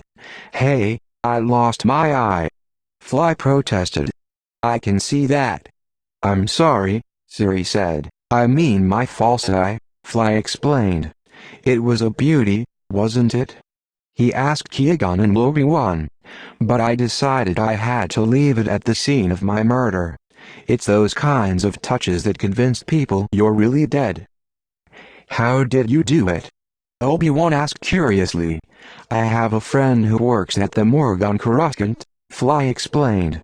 And I think my job is tough. You don't have a job, Obi-Wan pointed out. Being a thief is a job, Fly answered huffily. I get up every morning and go to work, just like everybody else. But this particular morning, I realized that someone was trying to kill me. When you get a whip wrapped around your neck, it wakes you up to the possibility. Luckily my landlord is handy with an electro jabber. But I thought I should disappear for a while. So I spoke to my friend at the morgue, and he found someone with my general characteristics. Who was dead, I mean. We assumed that, Qui-Gon said. My friend did the rest. We drove the body to the alley and left it there. Along with my eye, alas. I knew the security police would not bother to run ID scans on the body. There are some advantages to being someone nobody cares about. Just another piece of riffraff meeting a sad end. They'd accept the tech doc identification and just cart the body to the morgue. Nobody would shed a tear. He did, Qui-Gon said sternly. Fly brightened. He did. He is such a good friend. But why would Onanabis be after you? Obi-Wan wondered aloud. You didn't have Zen Arbor's datapad any longer. You gave it to Tree. Fly shrugged. I was just a loose end, I guess. Oh, I think you were more than that, Qui-Gon said, crossing his arms. You're leaving something out, Fly. The body was found drained of blood. Why did you do that? Because that was how Onanabis left her victims, Fly responded. 6 of my fellow riffraff were found that way. But we didn't know that yet. No one had yet traced Zen Arbor to Ren Sorn, or any other victim. We didn't even know Zen Arbor had anything to do with the attack on Diddy. Ah, Jedi logic, so impressive, Fly said nervously. Are you sure? Qui-Gon nodded. Very sure, which means that you knew Zen Arbor was behind the attack, and you knew she was conducting experiments that involved extracting blood from her victims. Interesting point, Fly said. I find I must agree. Maybe I did know that. Maybe I traced a few of the murdered riffraff to Zen Arbor's lab. Maybe that's why I stole her datapad in the first place. But I didn't see why it would help Diddy to know that. At the time, I felt badly after he was hurt, of course. Maybe I should have warned him after all. Maybe I should be a better person in general. But at least I am watching over Tree while Diddy is in your excellent Jedi hands. I'll protect her if anything happens. Of course, Fly added quickly, edging away with an uneasy smile. I am hopeless at protection and therefore delighted to see that the Jedi are by her side. Obviously, I am not needed, so I guess I'll just head off. Not so fast, Qui-Gon said, catching Fly by the elbow. I have more questions. What about Senator Sorn's datapad? What about it? Fly asked. What happened to it? Obi-Wan looked at Fly curiously. He hadn't thought of the question, but he was interested in the answer. Once they had identified Zen Arbor as the one who had hired Onanabis, they had stopped investigating what was on Senator Sorn's datapad, or what had happened to it. It seemed a minor detail, but Sorn kept connecting to the mission, whether she wanted to or not. Maybe there was a detail they had overlooked. I still have it, Fly said. I haven't had a chance to sell it yet. He slipped a small datapad out of his tunic. See? Qui-Gon took it from him. There you go, Fly said, waving a hand. I won't even ask for credits. See how generous I can be with stolen property? You will have to erase all those files on it. Just send it hello transcripts of speeches. Or leave them, and you can use them as a sleeping potion. Fly made a loud snoring noise. Take it from me. Very dull. Now, if you don't need me, I'll be going. This world is too depressing, even for me. I think I'll head back to the fun-filled world of Coruscant. Waving, Fly took off. Qui-Gon turned his attention to the datapad. He quickly accessed the files and searched through them. Obi-Wan watched over his shoulder. Hovercams recorded all Senate proceedings. Each senator could download transcripts into their own datapads for official records. Senator Sorn had recordings of several speeches she had made. Qui-Gon shut down the datapad. He glanced at Addy. What are you thinking? He asked her quietly. "I do not like how UDSORN keeps coming into this mission," Eddie said. "Let's get to the landing platform." Chapter 14. On the way to the platform, Qui-Gon contacted Tal and asked her to investigate the odd bacteria formation on Belasco. He was about to sign off when he had a thought. "Tal, can you forward the official Senate hovercam transcripts from—" "Hold on." Qui-Gon accessed the file listing and read out the dates and times. "Sure," Tal said dryly. "I just love dealing with the Senate bureaucracy. Nothing I like better." "That's what I thought." Smiling, Qui-Gon cut the communication. "Why did you ask Tal to do that?" Siri asked. "Just a hunch.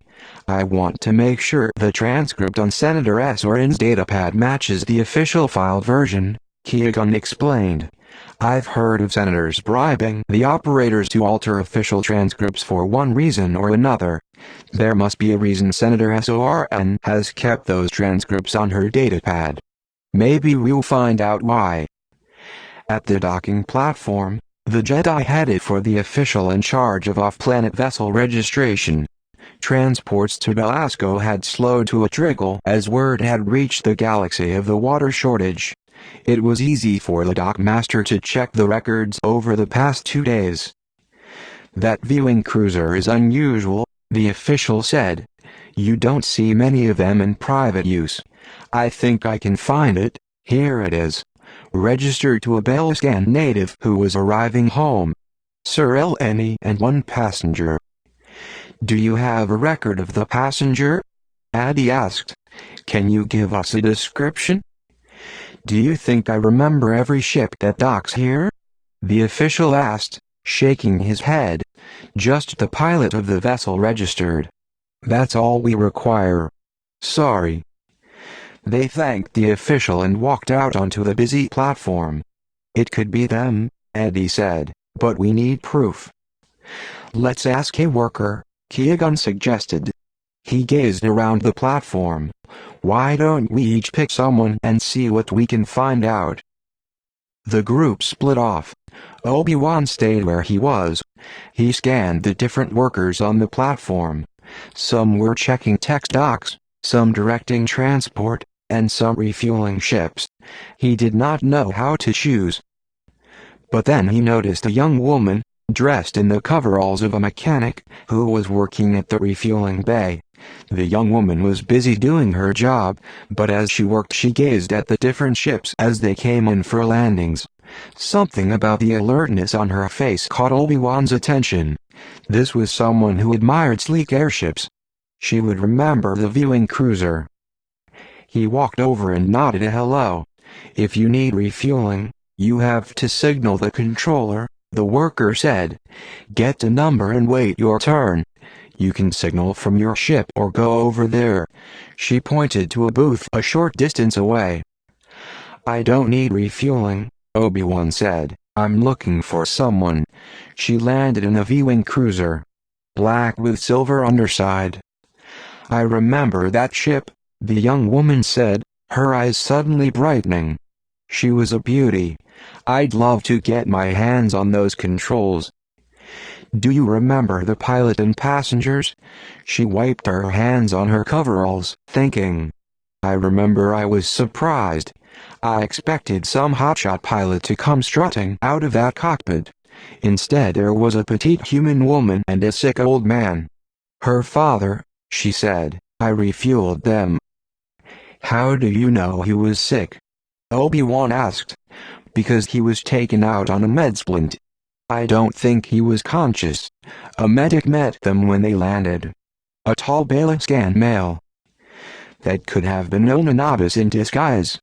"Do you know where they went?" Obi-Wan asked. The worker shifted her feet. She was constantly moving as Obi-Wan asked her questions. And she seemed so nervous.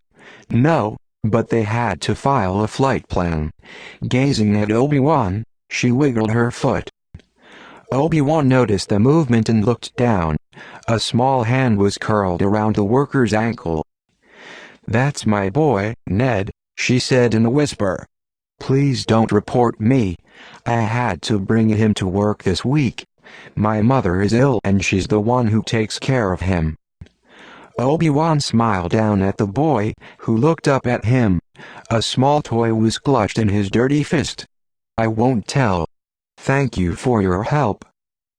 He hurried over to Qui-Gon to tell him what he'd learned. "That sounds like a good lead," Qui-Gon said. "I'm sure the flight plan is false, however." But Addie was more skeptical. "I would like better confirmation," she said. "There are many ill elders on Belasco. I'm not sure if this will convince you to SORN."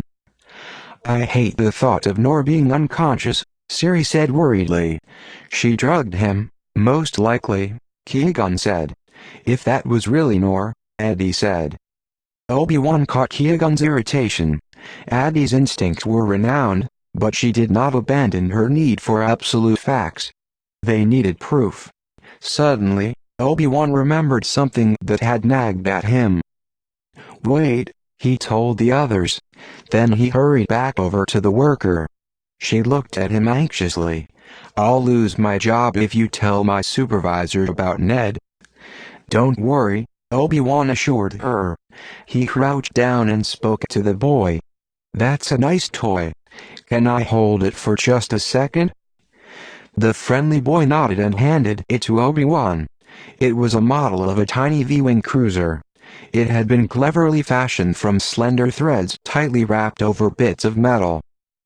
Obi-Wan fingered the threads. They had come from a Jedi's robe.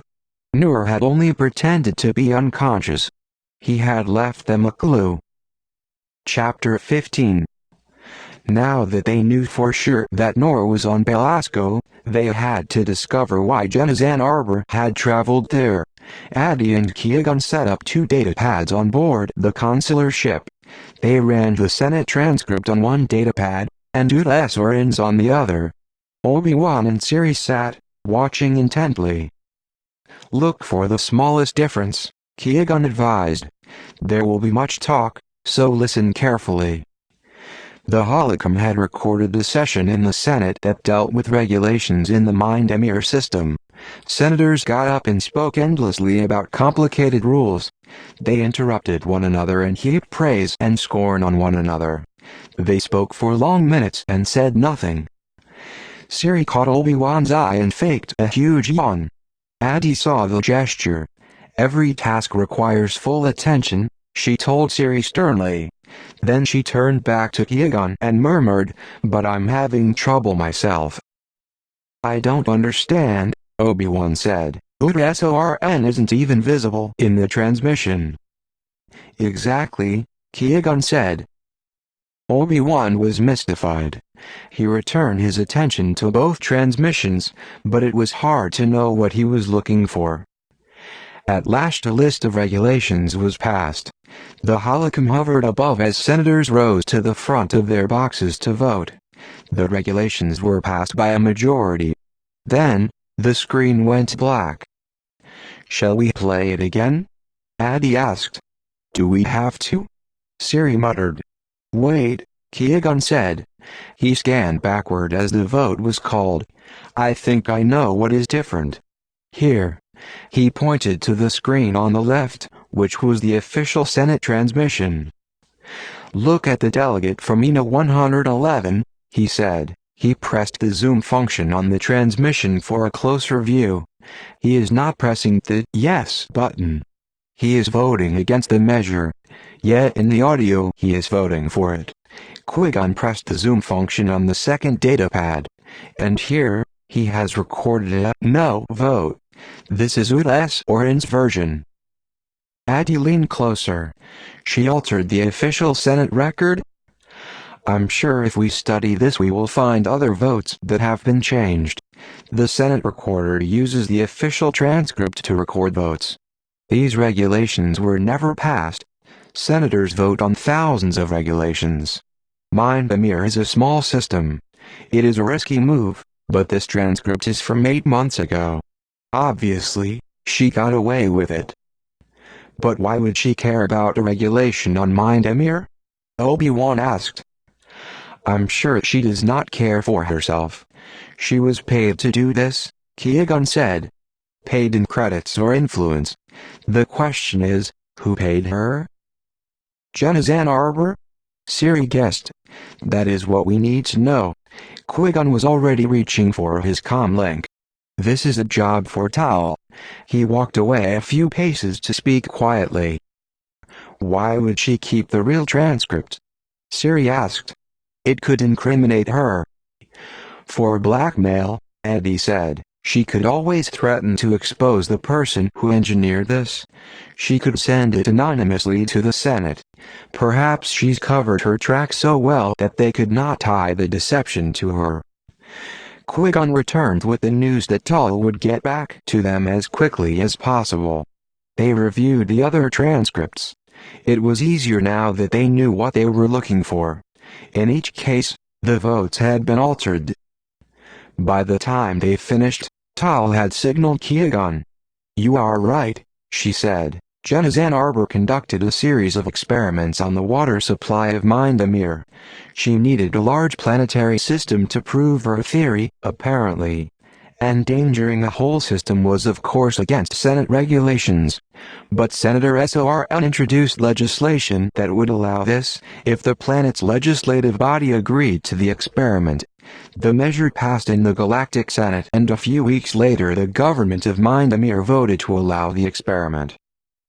Easier to bribe a politician on a small planet to push through legislation, Addie said shrewdly. But she needed someone powerful in the Galactic Senate. So we've linked Jenna's Ann Arbor and Sorn at last, Qui-Gon said quietly. Zenarbor said Sorn had been helpful to her. I did not think she meant Sorn had acted illegally. It is hard to believe, Eddie said. She has a reputation for great integrity. 8 months ago, Ren Sorn was still alive, Obi-Wan said. Jenna's Ann Arbor was conducting her experiments on the Force as well.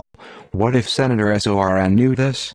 What if Jenna's Ann Arbor was blackmailing her? So Sorn knew that Ann Arbor was holding her son, and she did what Ann Arbor asked? Qui-Gon frowned thoughtfully. It's possible. All the more reason to help Sorn now, Eddie said, whether she wants us to or not. Chapter 16. Faced with the evidence, Sorn crumbled. Yes, she said, I altered the record. She sat on a bench, her hands dangling between her knees. The grounds were quiet now, with most of the patients back in the ward domes. I had to, Sorn said. She had my son. So you altered the Senate record in order to save him? Addie prodded gently. Sorn nodded. And then she released him. But something went wrong. He was found dead. She told me that he had tried to break back into the lab, and Lonanabas had killed him. I don't know whether to believe her, but what can I do? I broke Senate laws. My son is dead. The only thing left for me is to devote myself to the people of Belasco, the only way I can. I cannot imagine why Jenna would contact me again. She must be here for another purpose. Surely she will leave me alone now, after all she's done. Usually, Sorn's manner was brusque and impatient. Now Obi-Wan saw how deeply her grief ran. Her voice trembled, and her eyes were full of tears. A tall man dressed in rich robes approached, followed by royal droid guards. Although his hair was silver, his face was youthful. Uda, are you all right? Do I need to eject these people? She hurriedly wiped her eyes. No. This is our leader, Menkaetel, she said to the others. Qui-Gon and Addie bowed. We are Jedi Knights Qui-Gon Jinn and Addie Gallia, and these are our Padawans, Obi-Wan Kenobi and Siri. The leader gave a short nod. I don't care if you're Jedi, you are not to disturb Sorn. They speak of things I'd rather forget, Sorn said. I don't mean to blame them, but... Your distress is enough, Menkaetel said. He turned to the Jedi. "I must request that you leave the royal grounds. You have upset Belasco's greatest senator." "We are just leaving," Qui-Gon said politely. The Jedi bowed and made their way out of the glade. As they struck out across the lawn, Obi-Wan said, "I have never seen Nuda Sorn so affected before." "Yes, she seemed so," Qui-Gon said. "But you noticed she manipulated the leader so that he would throw us out." "She is lying," Eddie said. Qui-Gon shot Eddie a quick glance. "You are certain?" Eddie nodded. "I don't know why. Something in her words is false." Her steps slowed, and she stopped. "I feel that he is here. Somewhere near." "More is on the royal grounds?" Qui-Gon asked. "Let's return to Min-Ka-Tel and demand that he search." Addie shook her head. "It's only a feeling. That is all we have. What good are your instincts, Addie, if you do not trust them?" Addie met his gaze sternly. "I trust them, but I do not expect them to sway others. We cannot involve a government in our investigation without proof. You know that as well as I do." Qui-Gon struggled with his impatience. His mind was tired, his body spent. He was not connecting to the Force as Addie was. His ragged nerves screamed for an end to this. Addie had spoken to him of cooperation and loyalty. He would have to submit to her wishes now. She had just as much right to choose a direction as he did. "What, then?" he asked. "What do you suggest?" "Let us follow our suspicions to the logical next step," Eddie said. "We must have permission to search those grounds. Min-Ka-Tel is not likely to give it to us as things stand. We will have to convince him. There is one last place to go." Qui-Gon nodded. "The water purification plant. But we'll never get permission to enter." "Then we'll just have to break in," Addie said grimly. "Yes, sometimes I do act on my instincts, Qui-Gon. The answer lies there." Chapter 17. The plant was gated and heavily guarded. No doubt the security had been increased because of the bacterial invasion. The Jedi hovered in a heavily forested area on the fence perimeter. Qui-Gon swept the area with macro binoculars. "There are none of the usual ways to breach security," he noted. "Anyone entering must go through a retinal scan. There are guard droids posted at every entrance. Even after we took care of the guards, we would have to break in with our lightsabers. And that would most likely trigger a full-scale security alert." "We want to get in and out without being seen," Eddie said. "Not to mention without any loss of life," Qui-Gon added. He stared at the plant, thinking. Then, suddenly, he saw a way. "Of course," he said, "we can't walk in. But we can swim." The great sea narrowed to a fast-moving river downstream from the plant. The water foamed around boulders and formed mini falls in the center of the river. "The current is very strong." Addie glanced at Qui-Gon. He saw the concern on her face. "Maybe it would be better if only one team goes in." "We have a better chance if we all do." Qui-Gon took out his breathing tube and was the first to wade into the shockingly cold water. "When we get to the in-draw pipes, there will most likely be a filter covering the opening," Qui-Gon said. "We can't use our lightsabers, so we'll have to use vibro cutters. Stay close to us, Padawans. Do not be afraid to ask for our help if you tire." "And you, Qui-Gon, will you ask for help if you need it?" Addie's dark gaze asked the question. He ignored it. The Jedi slipped underwater. Qui-Gon felt the current pull him along. It was carrying him in the right direction, but he had to take care not to bump against the boulders or get caught in the swirling eddies. It took all of his strength. The current swept them toward the pipes. As they got closer, they felt themselves being sucked along even faster. Now the danger would lie in being slammed up against the filters. As they approached the pipes, Adi motioned to them to fight the current. Waving their arms to slow their pace, they managed to gently bump against the giant filter. Already Qui-Gon had reached for his vibro cutter. He and Adi went to work as their Padawans hung onto the grates. Quickly, they sliced a hole in the filters and motioned their Padawans through first. Immediately after entering the pipe, they were sucked along by the action of the water, bumping on the sides of the pipe, turning and tumbling until Qui-Gon did not know which way was up. His shoulder wound cried out at the twisting emotion. By the time he spilled out into a giant tank, he was overcome with dizziness. He felt Obi-Wan touch his shoulder. His Padawan had noticed his distress. Qui-Gon nodded to let Obi-Wan know he was all right even as he fought his queasiness. They quickly swam to the side of the tank and swung themselves up and over the side. They were in a large viaduct made of stone. Banks of equipment surrounded the tank. Further on the water was treated, but here, machines took random samplings of its quality. Adi pointed to a tech console nearby. While Adi, Obi-Wan, and Siri kept watch, Qui-Gon pressed buttons and levers until a long panel slid open. A storage unit held vials of water samples, labeled by date.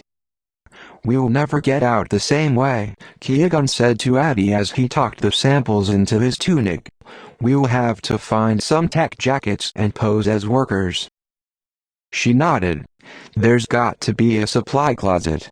Suddenly, a red light on the console pulsed. A few seconds later, they heard the sound of approaching droids. "I think it's time to leave," Qui-Gon said, reaching for his lightsaber. "Let's do this quickly, before the Baliscan guards arrive."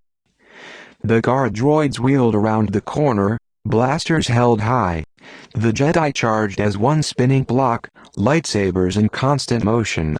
Qui-Gon took out two droids with one stroke. Adi flipped over the group and attacked from behind. Siri went down on one knee and came up with a mighty swing that knocked one droid over and cut the other in two. Obi-Wan went for the droids on Qui-Gon's left side, slicing the top off of one droid and burying his lightsaber in the control panel of the other. In just seconds, it was over. "Baliscan guards will be here soon," Qui-Gon said, breathing heavily. "Never mind getting out quietly. Let's just get out." Together, he and Adi cut a hole in the durasteel exit door with their lightsabers. A siren began to clang. With the noise ringing in their ears, the Jedi leaped through the hole in the door and raced for the high fence. Qui-Gon reached out for the Force. He needed it desperately if he were to make it over that fence. He heard blaster fire ping near his ear. Obi-Wan and Siri sailed over the fence, clearing it by several centimeters. He saw that Adi had slowed her pace to make sure that he would be able to clear it. With a mighty effort, Qui-Gon forced his tired muscles to cooperate. His feeling of the Force surged, helping his leap. Still, he slammed against the top of the fence and had to haul himself over by hand. Out of the corner of his eye, he saw Adi sail over. Qui-Gon landed heavily and a little off balance. He raced for the tree line. He ignored the blaster fire behind him, counting on Adi to expertly divert any fire that came too close. He reached the safety of the trees and glanced back. They are not following. They don't have to. They know who we are. Adi tucked her lightsaber back into her belt. "It won't take long before Min-Ka-Atel orders us off the planet. I think we just wore out our welcome." Chapter 18. Qui-Gon leaned against the trunk of a tree, his eyes closed, as Adi ran the samples through an analyzer and then sent the data to Tal. Obi-Wan approached him and sat down gingerly. He knew that Qui-Gon did not want him to speak. But he was worried. "You have not regained your strength, Master," he said quietly. "Are you sure that?" He stopped. Qui-Gon had opened one eye. That was enough to stop his voice in his throat. "When Audi told me it would take time," Qui-Gon said. "It is doing so." He closed his eyes. "Do not worry, Padawan. This will be over soon. Then I will rest. Obi-Wan nodded, even though Qui-Gon did not see him. He had observed his master tired and in pain before, but never so diminished. It was a strange feeling. If Qui-Gon could weaken, any Jedi was vulnerable. Addie's comlink signaled, and she quickly pressed the holo function. Tal appeared. The bacteria have been bioengineered, she said without any preliminaries. It has been cleverly done. The measures taken to restrain it actually caused it to grow. Qui-Gon sat up, alert. Can you tell the scientist here how to control it? They already know, Tal said. A scientific research company on Belasco announced a discovery just a few hours ago. They now know how to neutralize the bacteria. They also have found a way to treat those who are already sick. They will make a fortune. A fortune, Obi-Wan repeated softly, and a piece of a fortune was offered to Onanabis if she came back. Addie leaned toward Tal. Can you trace the company back to Zen Arbor Industries? I already have, Tal said. Siri slapped a hand on her leg. We've got her. Now we have to find her, Addie said. I'll be standing by, Tal said, and her image faded. Qui-Gon stood. Let's head back to the royal grounds. I'm certain the answer is there. The sun was lowering as the Jedi hurried through back streets toward the palace gates. Streams of Baliscan citizens were heading there as well. They realized quickly that news had spread about the discovery. The people were gathering to celebrate. They would have plenty of cover. And so would Onanabis. They moved through the crowd on the palace lawns, searching for Tree. I don't see her anywhere, Qui-Gon said. She's supposed to be keeping an eye on Sorn. There she is, Obi-Wan said, pointing. She's wearing a Medicaid coverall. Dressed in white, Tree wheeled a young boy through the garden. She bent down to pull a blanket over his lap. It's good cover, Qui-Gon said. But what about Kali, Whis, and Tup? Tup burst out of one of the med wards at the head of a group of children, juggling 3 bright laser balls. Whis followed. At least they are staying out of trouble, Qui-Gon said, as Tree caught sight of them and hurried over, her face alight. Have you heard the news? A cure has been found. We've heard, Eddie said, but we still have a problem. I've been keeping track of Sorn, Tree said. I haven't seen anything suspicious. She's out in the open all the time. She's devoting herself to the children. She does everything, even helps with food service. Qui-Gon tensed. Do you have access to the palace kitchens? He asked Tree. Tree nodded. Food delivery is one place that they are short-handed. Everyone can pitch in and help. Do you think it's possible to track the meals that leave the kitchens? Can you count the meal trays? Yes, Tree said. Kali has been helping to prepare the trays. How are the meals delivered? Addie asked. Through the tunnels, mostly, Tree said. They were built about a century ago, during the war with a neighboring planet. It's the fastest way to get from the kitchens to the ward areas. They built the domes over the old entrances in the gardens, just for that reason. When is the next meal? Qui-Gon asked. Tree checked her timepiece. Kali should be preparing the trays right now. Good, Qui-Gon said. Obi-Wan, Siri, I want you to go with Tree to the kitchens. Compare the number of food trays with the number of sick children. If there are more trays than children, follow Sorn. Make sure she does not see you. Note where she delivers the trays. If Onanabis and Zen Arbor are on the grounds, they have to eat. Qui-Gon fixed Obi-Wan and Siri with his most serious glare. If you see, or even sense, that Onanabis is near, do not engage with her. Come back for Addie and myself. Obi-Wan and Siri agreed and followed as Tree to the palace kitchen. It was an enormous room filled with food stations and storage. Obi-Wan and Siri waited in the dim hallway while Tree went inside. Kali was busy setting up trays with bowls of stew, bread, and a fruit tart. Other workers milled about, dishing up the stew and pushing the trays forward in a line to be loaded onto carts. Swiftly, as Tree ran her eyes down the rows of trays, counting, she slipped outside to the hall. "There are 64 trays," she said, "2 extra." Qui-Gon was right. Now we have to wait for Sorn. Moments later, the other workers began to fill the kitchen. They each took a cart and slid trays inside the warming element. Sorn arrived and quickly worked to fill her own cart. "I'll take Ward 5, as usual," she said. She rolled the cart out into the hallway and headed for the tunnel.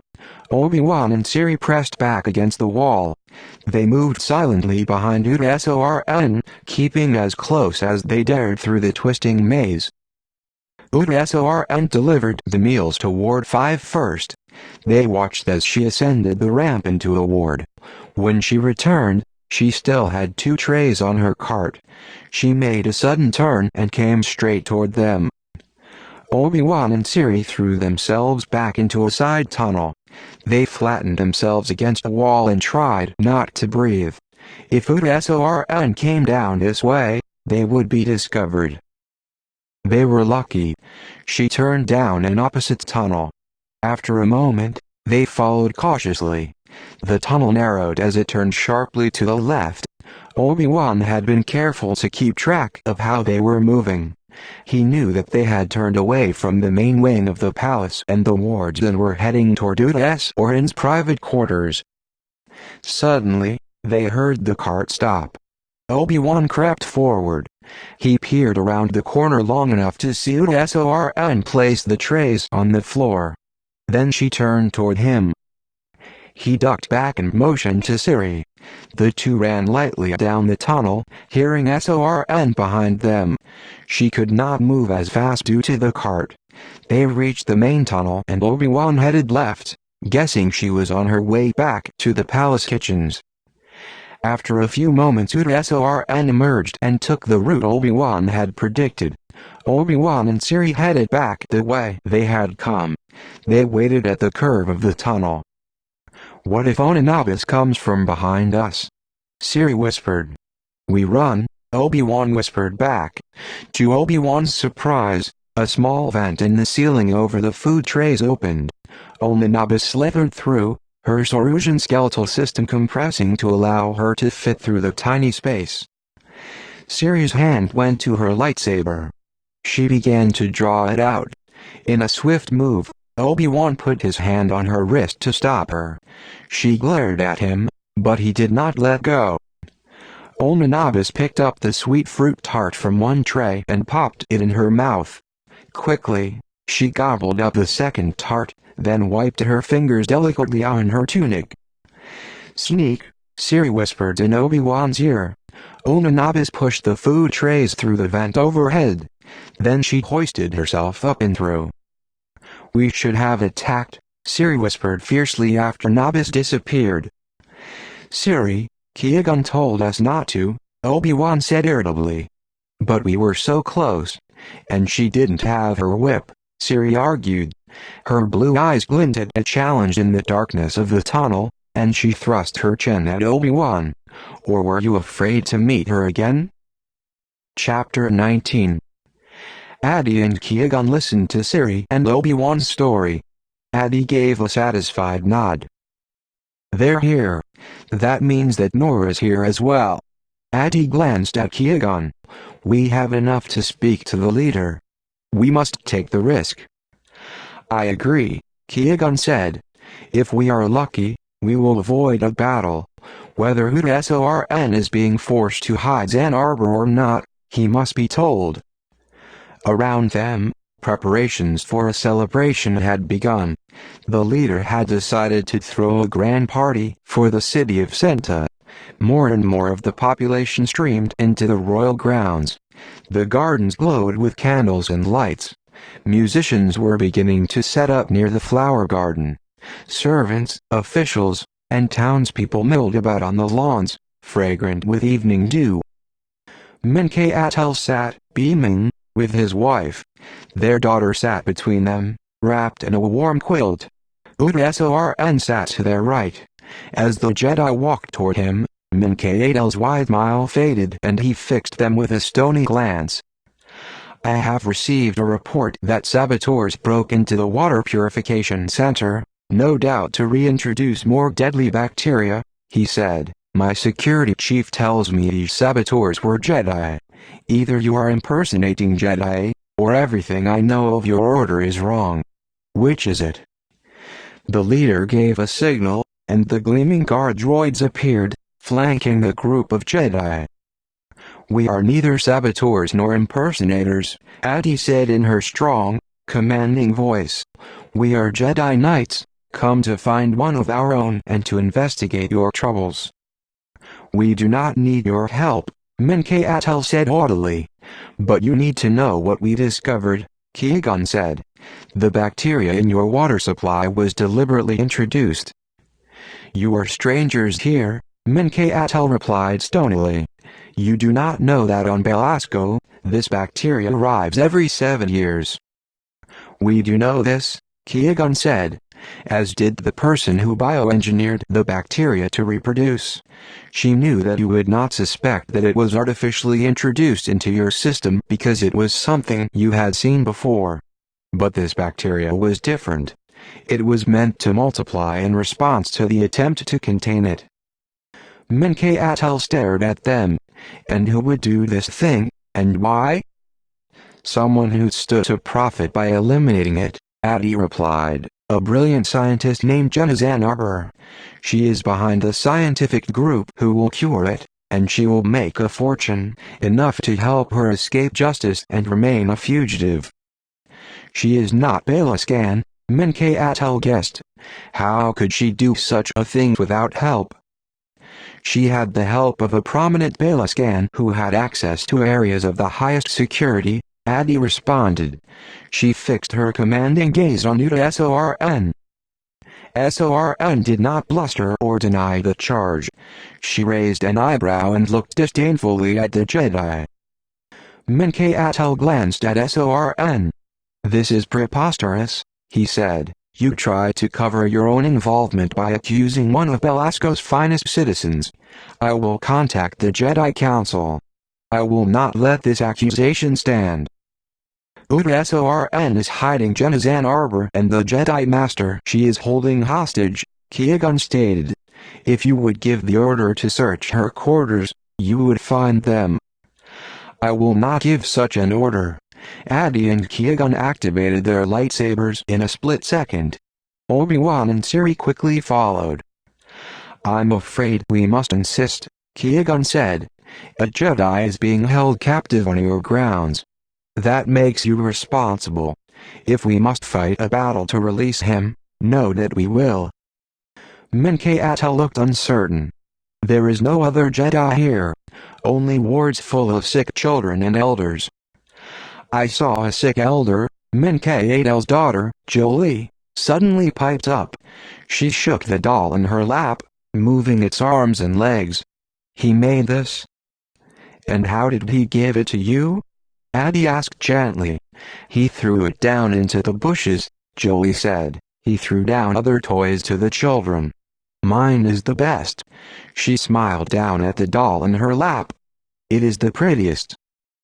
"Mine is the prettiest," a young girl said, running forward, waving a doll. "No, mine." A boy shook a toy in the air.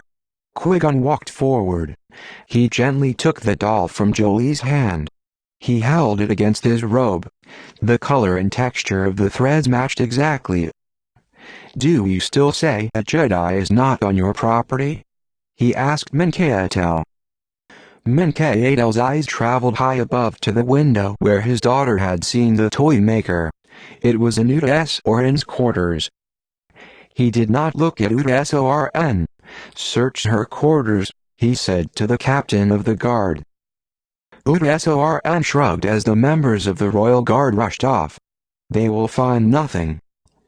If that is so, then I will apologize most humbly, Minkatel said. He turned to the guard droids. Surround Senator Sorn. The guard droids wheeled in formation. But instead of turning on Sorn, they turned on the Jedi. Chapter 20. They have been reprogrammed, Qui-Gon said tersely. The words had barely left his mouth when the droids began to fire. Blaster fire erupted in a flash around the Jedi. Only the group immediately around them realized what was happening. The partygoers on the lawn thought the flash was part of the celebrations. They applauded as the Jedi began to spin, their lightsabers a blur. Musicians played nearby, and the people turned toward the music. Obi-Wan thought of the many children surrounding them. His primary objective was to contain the battle so that they would not be injured by stray blaster fire. He knew the others had the same thought. The droids stayed in formation, wheeling to attack and then regrouping. Udsorn slipped off her seat of honor and disappeared into the crowd. The Jedi did not need to confer on strategy. Along with protecting the Baliscans in the garden, they had to get to Udsorn's quarters. They formed a tight circle to deflect the blaster fire and attack the royal droids. As they fought, they moved steadily forward, fanning out to break the strict formation of the guards. "Cover me," Qui-Gon said tersely. Adi, Siri, and Obi-Wan stepped up the attack. They were a blur of movement now, moving together, covering one another and then reversing to deliver a furious attack on the droids. Obi-Wan reached out to Adi and Siri, catching the rhythm of their battle strategy. Adi relied on Siri's quick footwork and gymnastic leaps. Siri depended on Adi's dazzling lightsaber action. Together, they were an amazing pair. But even as they littered the grounds with broken droids, more arrived in what seemed to be a never-ending stream. They poured out of the palace guard room, blaster rifles pointed at the Jedi. Fighting battle droids had its own challenges. Their weakness was the same as their strength. They did not think. They responded to stimulus. They saw beings as targets to be destroyed. Their complicated wiring could be compromised by one good blow. Yet their accuracy was impeccable. Even as he fought, Obi-Wan kept in mind that Qui-Gon had run into the palace alone. He would meet Donanabis there. He remembered with alarm how Qui-Gon had not been able to clear the fence earlier. Qui-Gon needed backup. He knew Adi was thinking the same thing. Without a word or a glance, they accelerated their drive with a furious series of volleys. They pushed forward until they were at the entrance to the palace. Obi-Wan launched a quick reversal, sweeping up with his lightsaber, then leaping and twisting in midair to come down behind the droids. He attacked from behind, leveling 4 with 2 blows. Meanwhile, Adi and Siri slipped inside the palace. Obi-Wan leaped again, this time landing on the threshold of the entrance. With a backward kick that sent a droid flying, he raced inside. The palace was dim after the blazing lights of the festival outside. Obi-Wan sensed rather than saw movement. Adi and Siri were heading up a grand staircase. "This way," Adi called to him as she ran. Obi-Wan started for the stairs. Suddenly, blaster fire erupted near him. Chips of stone flew from the step where his foot had been. He turned to attack, but his balance was slightly off. He knew his counter move would be clumsy. He saw a blur near his shoulder. Siri had leaped from the top stair. She twisted in midair, holding her lightsaber high. As she came down, she sliced off the head of a royal guard droid. "Thanks," Obi-Wan said. "Anytime." Obi-Wan raced up the grand staircase, Siri now behind him. He called on the Force to direct him, following the stir of air and heat that Adi had left in her pursuit. He ran down long corridors. Ahead, he heard the sound of shouting. He burst into a high-ceilinged room. Jedi Ann Arbor stood in the center, her hands in front of her. Noor was bound and shackled with energy cuffs at his ankles and wrists. "I am holding the formula for the eradication of the waterborne bacteria," Jedi Ann Arbor said, holding up a palm-sized datapad. "There is one crucial linkage missing from the version the scientists hold. Only I can cure this world. If you kill me, many will die." Qui-Gon's lightsaber was held at his side. Adi stood near him. Obi-Wan had stopped short. He waited for the two Jedi Masters to decide on a strategy. "We do not want to kill you," Qui-Gon said. "Capture is death to me," Jedi Ann Arbor said. "It's freedom or nothing." Adi and Qui-Gon did not look at each other. Yet Obi-Wan sensed that they were communicating. Noor's eyes were closed. But Obi-Wan felt the force from him, as well, and this time Ann Arbor had no instruments to measure it. He felt, rather than saw, Qui-Gon gather his strength. Obi-Wan felt its power. Elation surged through him. Qui-Gon was back. The datapad flew from Jedi Ann Arbor's hand and into Qui-Gon's suddenly extended left palm. At the same time, he leaped forward, his lightsaber slicing the air. Jedi Ann Arbor flinched, but he merely slashed at a hanging behind her. A large tapestry on the wall flipped over to land on top of her. At the same time, Adi sprang forward to free Noor. Qui-Gon calmly tucked the datapad in his utility belt. He bent to capture Jedi Ann Arbor as she came up from underneath the tapestry, coughing from the dust. "After all your experiments with the Force, in the end you failed to understand its power," Qui-Gon said. She fixed him with a look of rage. "I should have killed you when I could." "That," Qui-Gon said, "was your other mistake." Obi-Wan looked around for Siri. She should have been right behind him. She was not. Alarm ticked inside him. Siri was always where the battle was. And where was Onanabis? Obi-Wan turned and ran back down the long corridor. He reached out to the Force, searching for Siri. She was close. He could feel her. In times of danger, their connection grew closer. She was above him. He raced to the staircase. It curved up and around and he lost sight of the top in the dimness. Obi-Wan dashed up the curving staircase. He paused at each landing but heard and felt nothing. She was still above him. At last he reached the top. A long corridor with thick carpet stretched before him. Frustrated, Obi-Wan paused. Siri was not on this floor. He spied a small door to his right. Obi-Wan flung it open. He saw a narrow staircase twisting upward to the roof. In that instant he knew that Siri was up there and needed him. He charged up the stairs, activating his lightsaber as he ran. He burst out onto the roof. For a moment, his eyes were dazzled. The festival lights blazed far below. The lawns beyond were inky black. This portion of the roof was flat, but gables and turrets surrounded him. He saw the pale violet glow of Siri's lightsaber. Her back was to the roof wall. Onanabis had her cornered. The laser whip wrapped around Siri's lightsaber, nearly wrenching it from her grasp. Siri placed her other hand on the hilt and held on, but she stumbled. Onanabis withdrew the blaster from the holster strapped to her thigh. Obi-Wan charged, even as he reached out a hand to direct the Force. He could not count on his ability to move objects. But the Force surged this time, knocking the blaster from Onanabis's hand and sending her staggering slightly from surprise. Obi-Wan did not stop, but leaped and twisted in order to come at Nabis from her other side, leaving Siri free to regroup. The whip furled and his lightsaber hit it with a sizzle. Smoke curled upward. He twisted the lightsaber to release it. Onanabis reached for her second blaster. Siri gripped her lightsaber and advanced. Sweat soaked her hair and tunic. Grimly she swung at Onanabis, but the bounty hunter twisted away.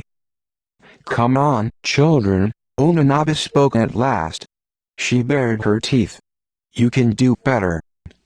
Obi-Wan catapulted forward.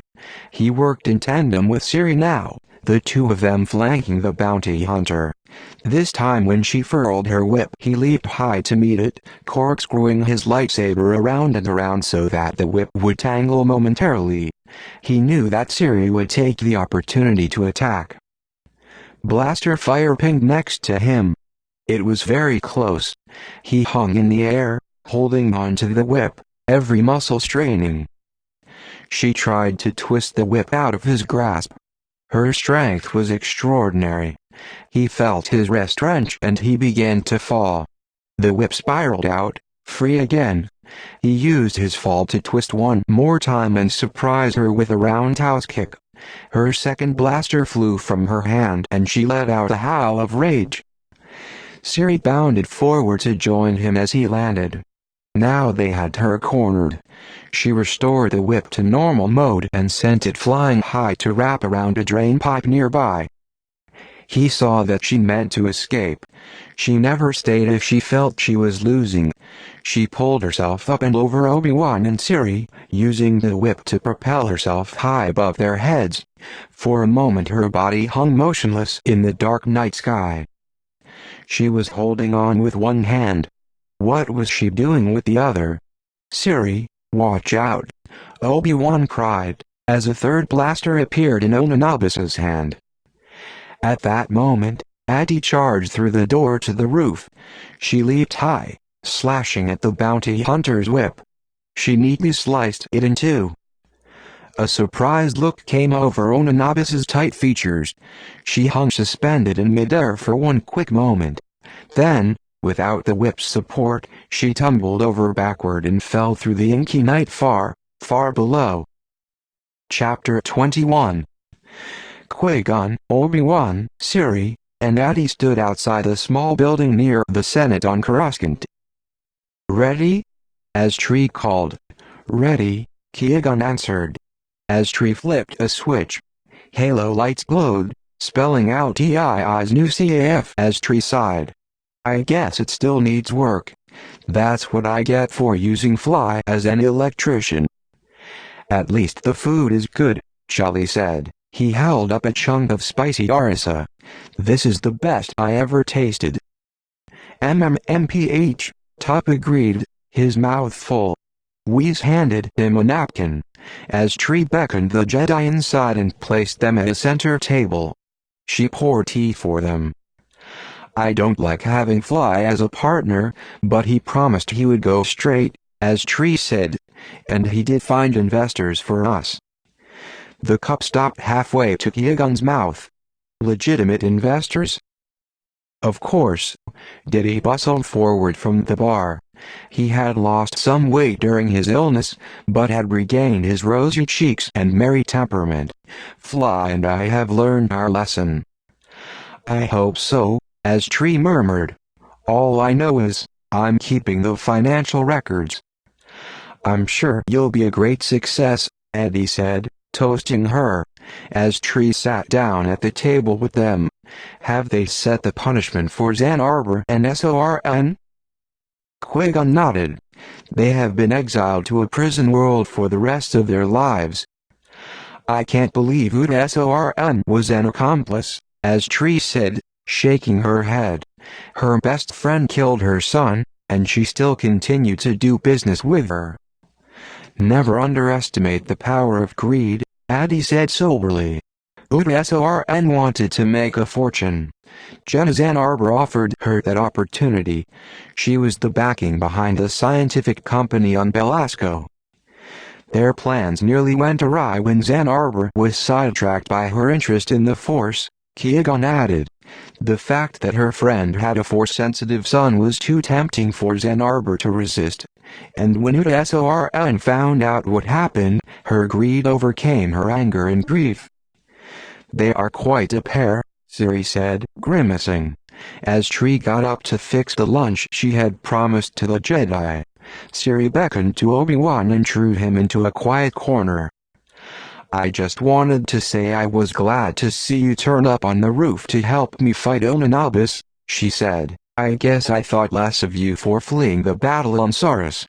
I did not understand how powerful she was. She could have killed me, Obi-Wan.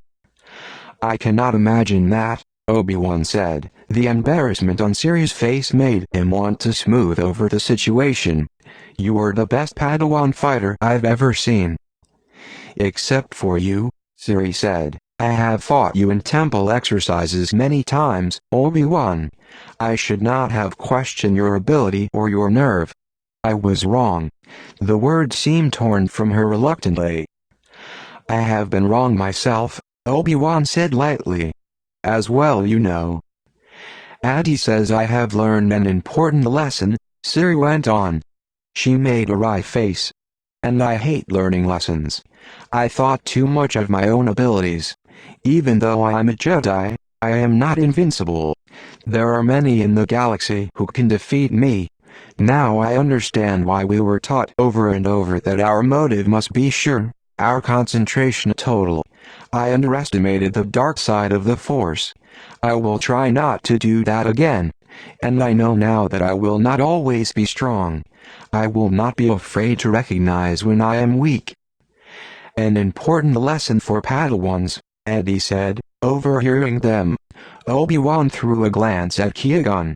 And for stubborn Jedi Masters, Qui-Gon took a placid sip of tea. I have no idea who you mean, he said, his eyes twinkling.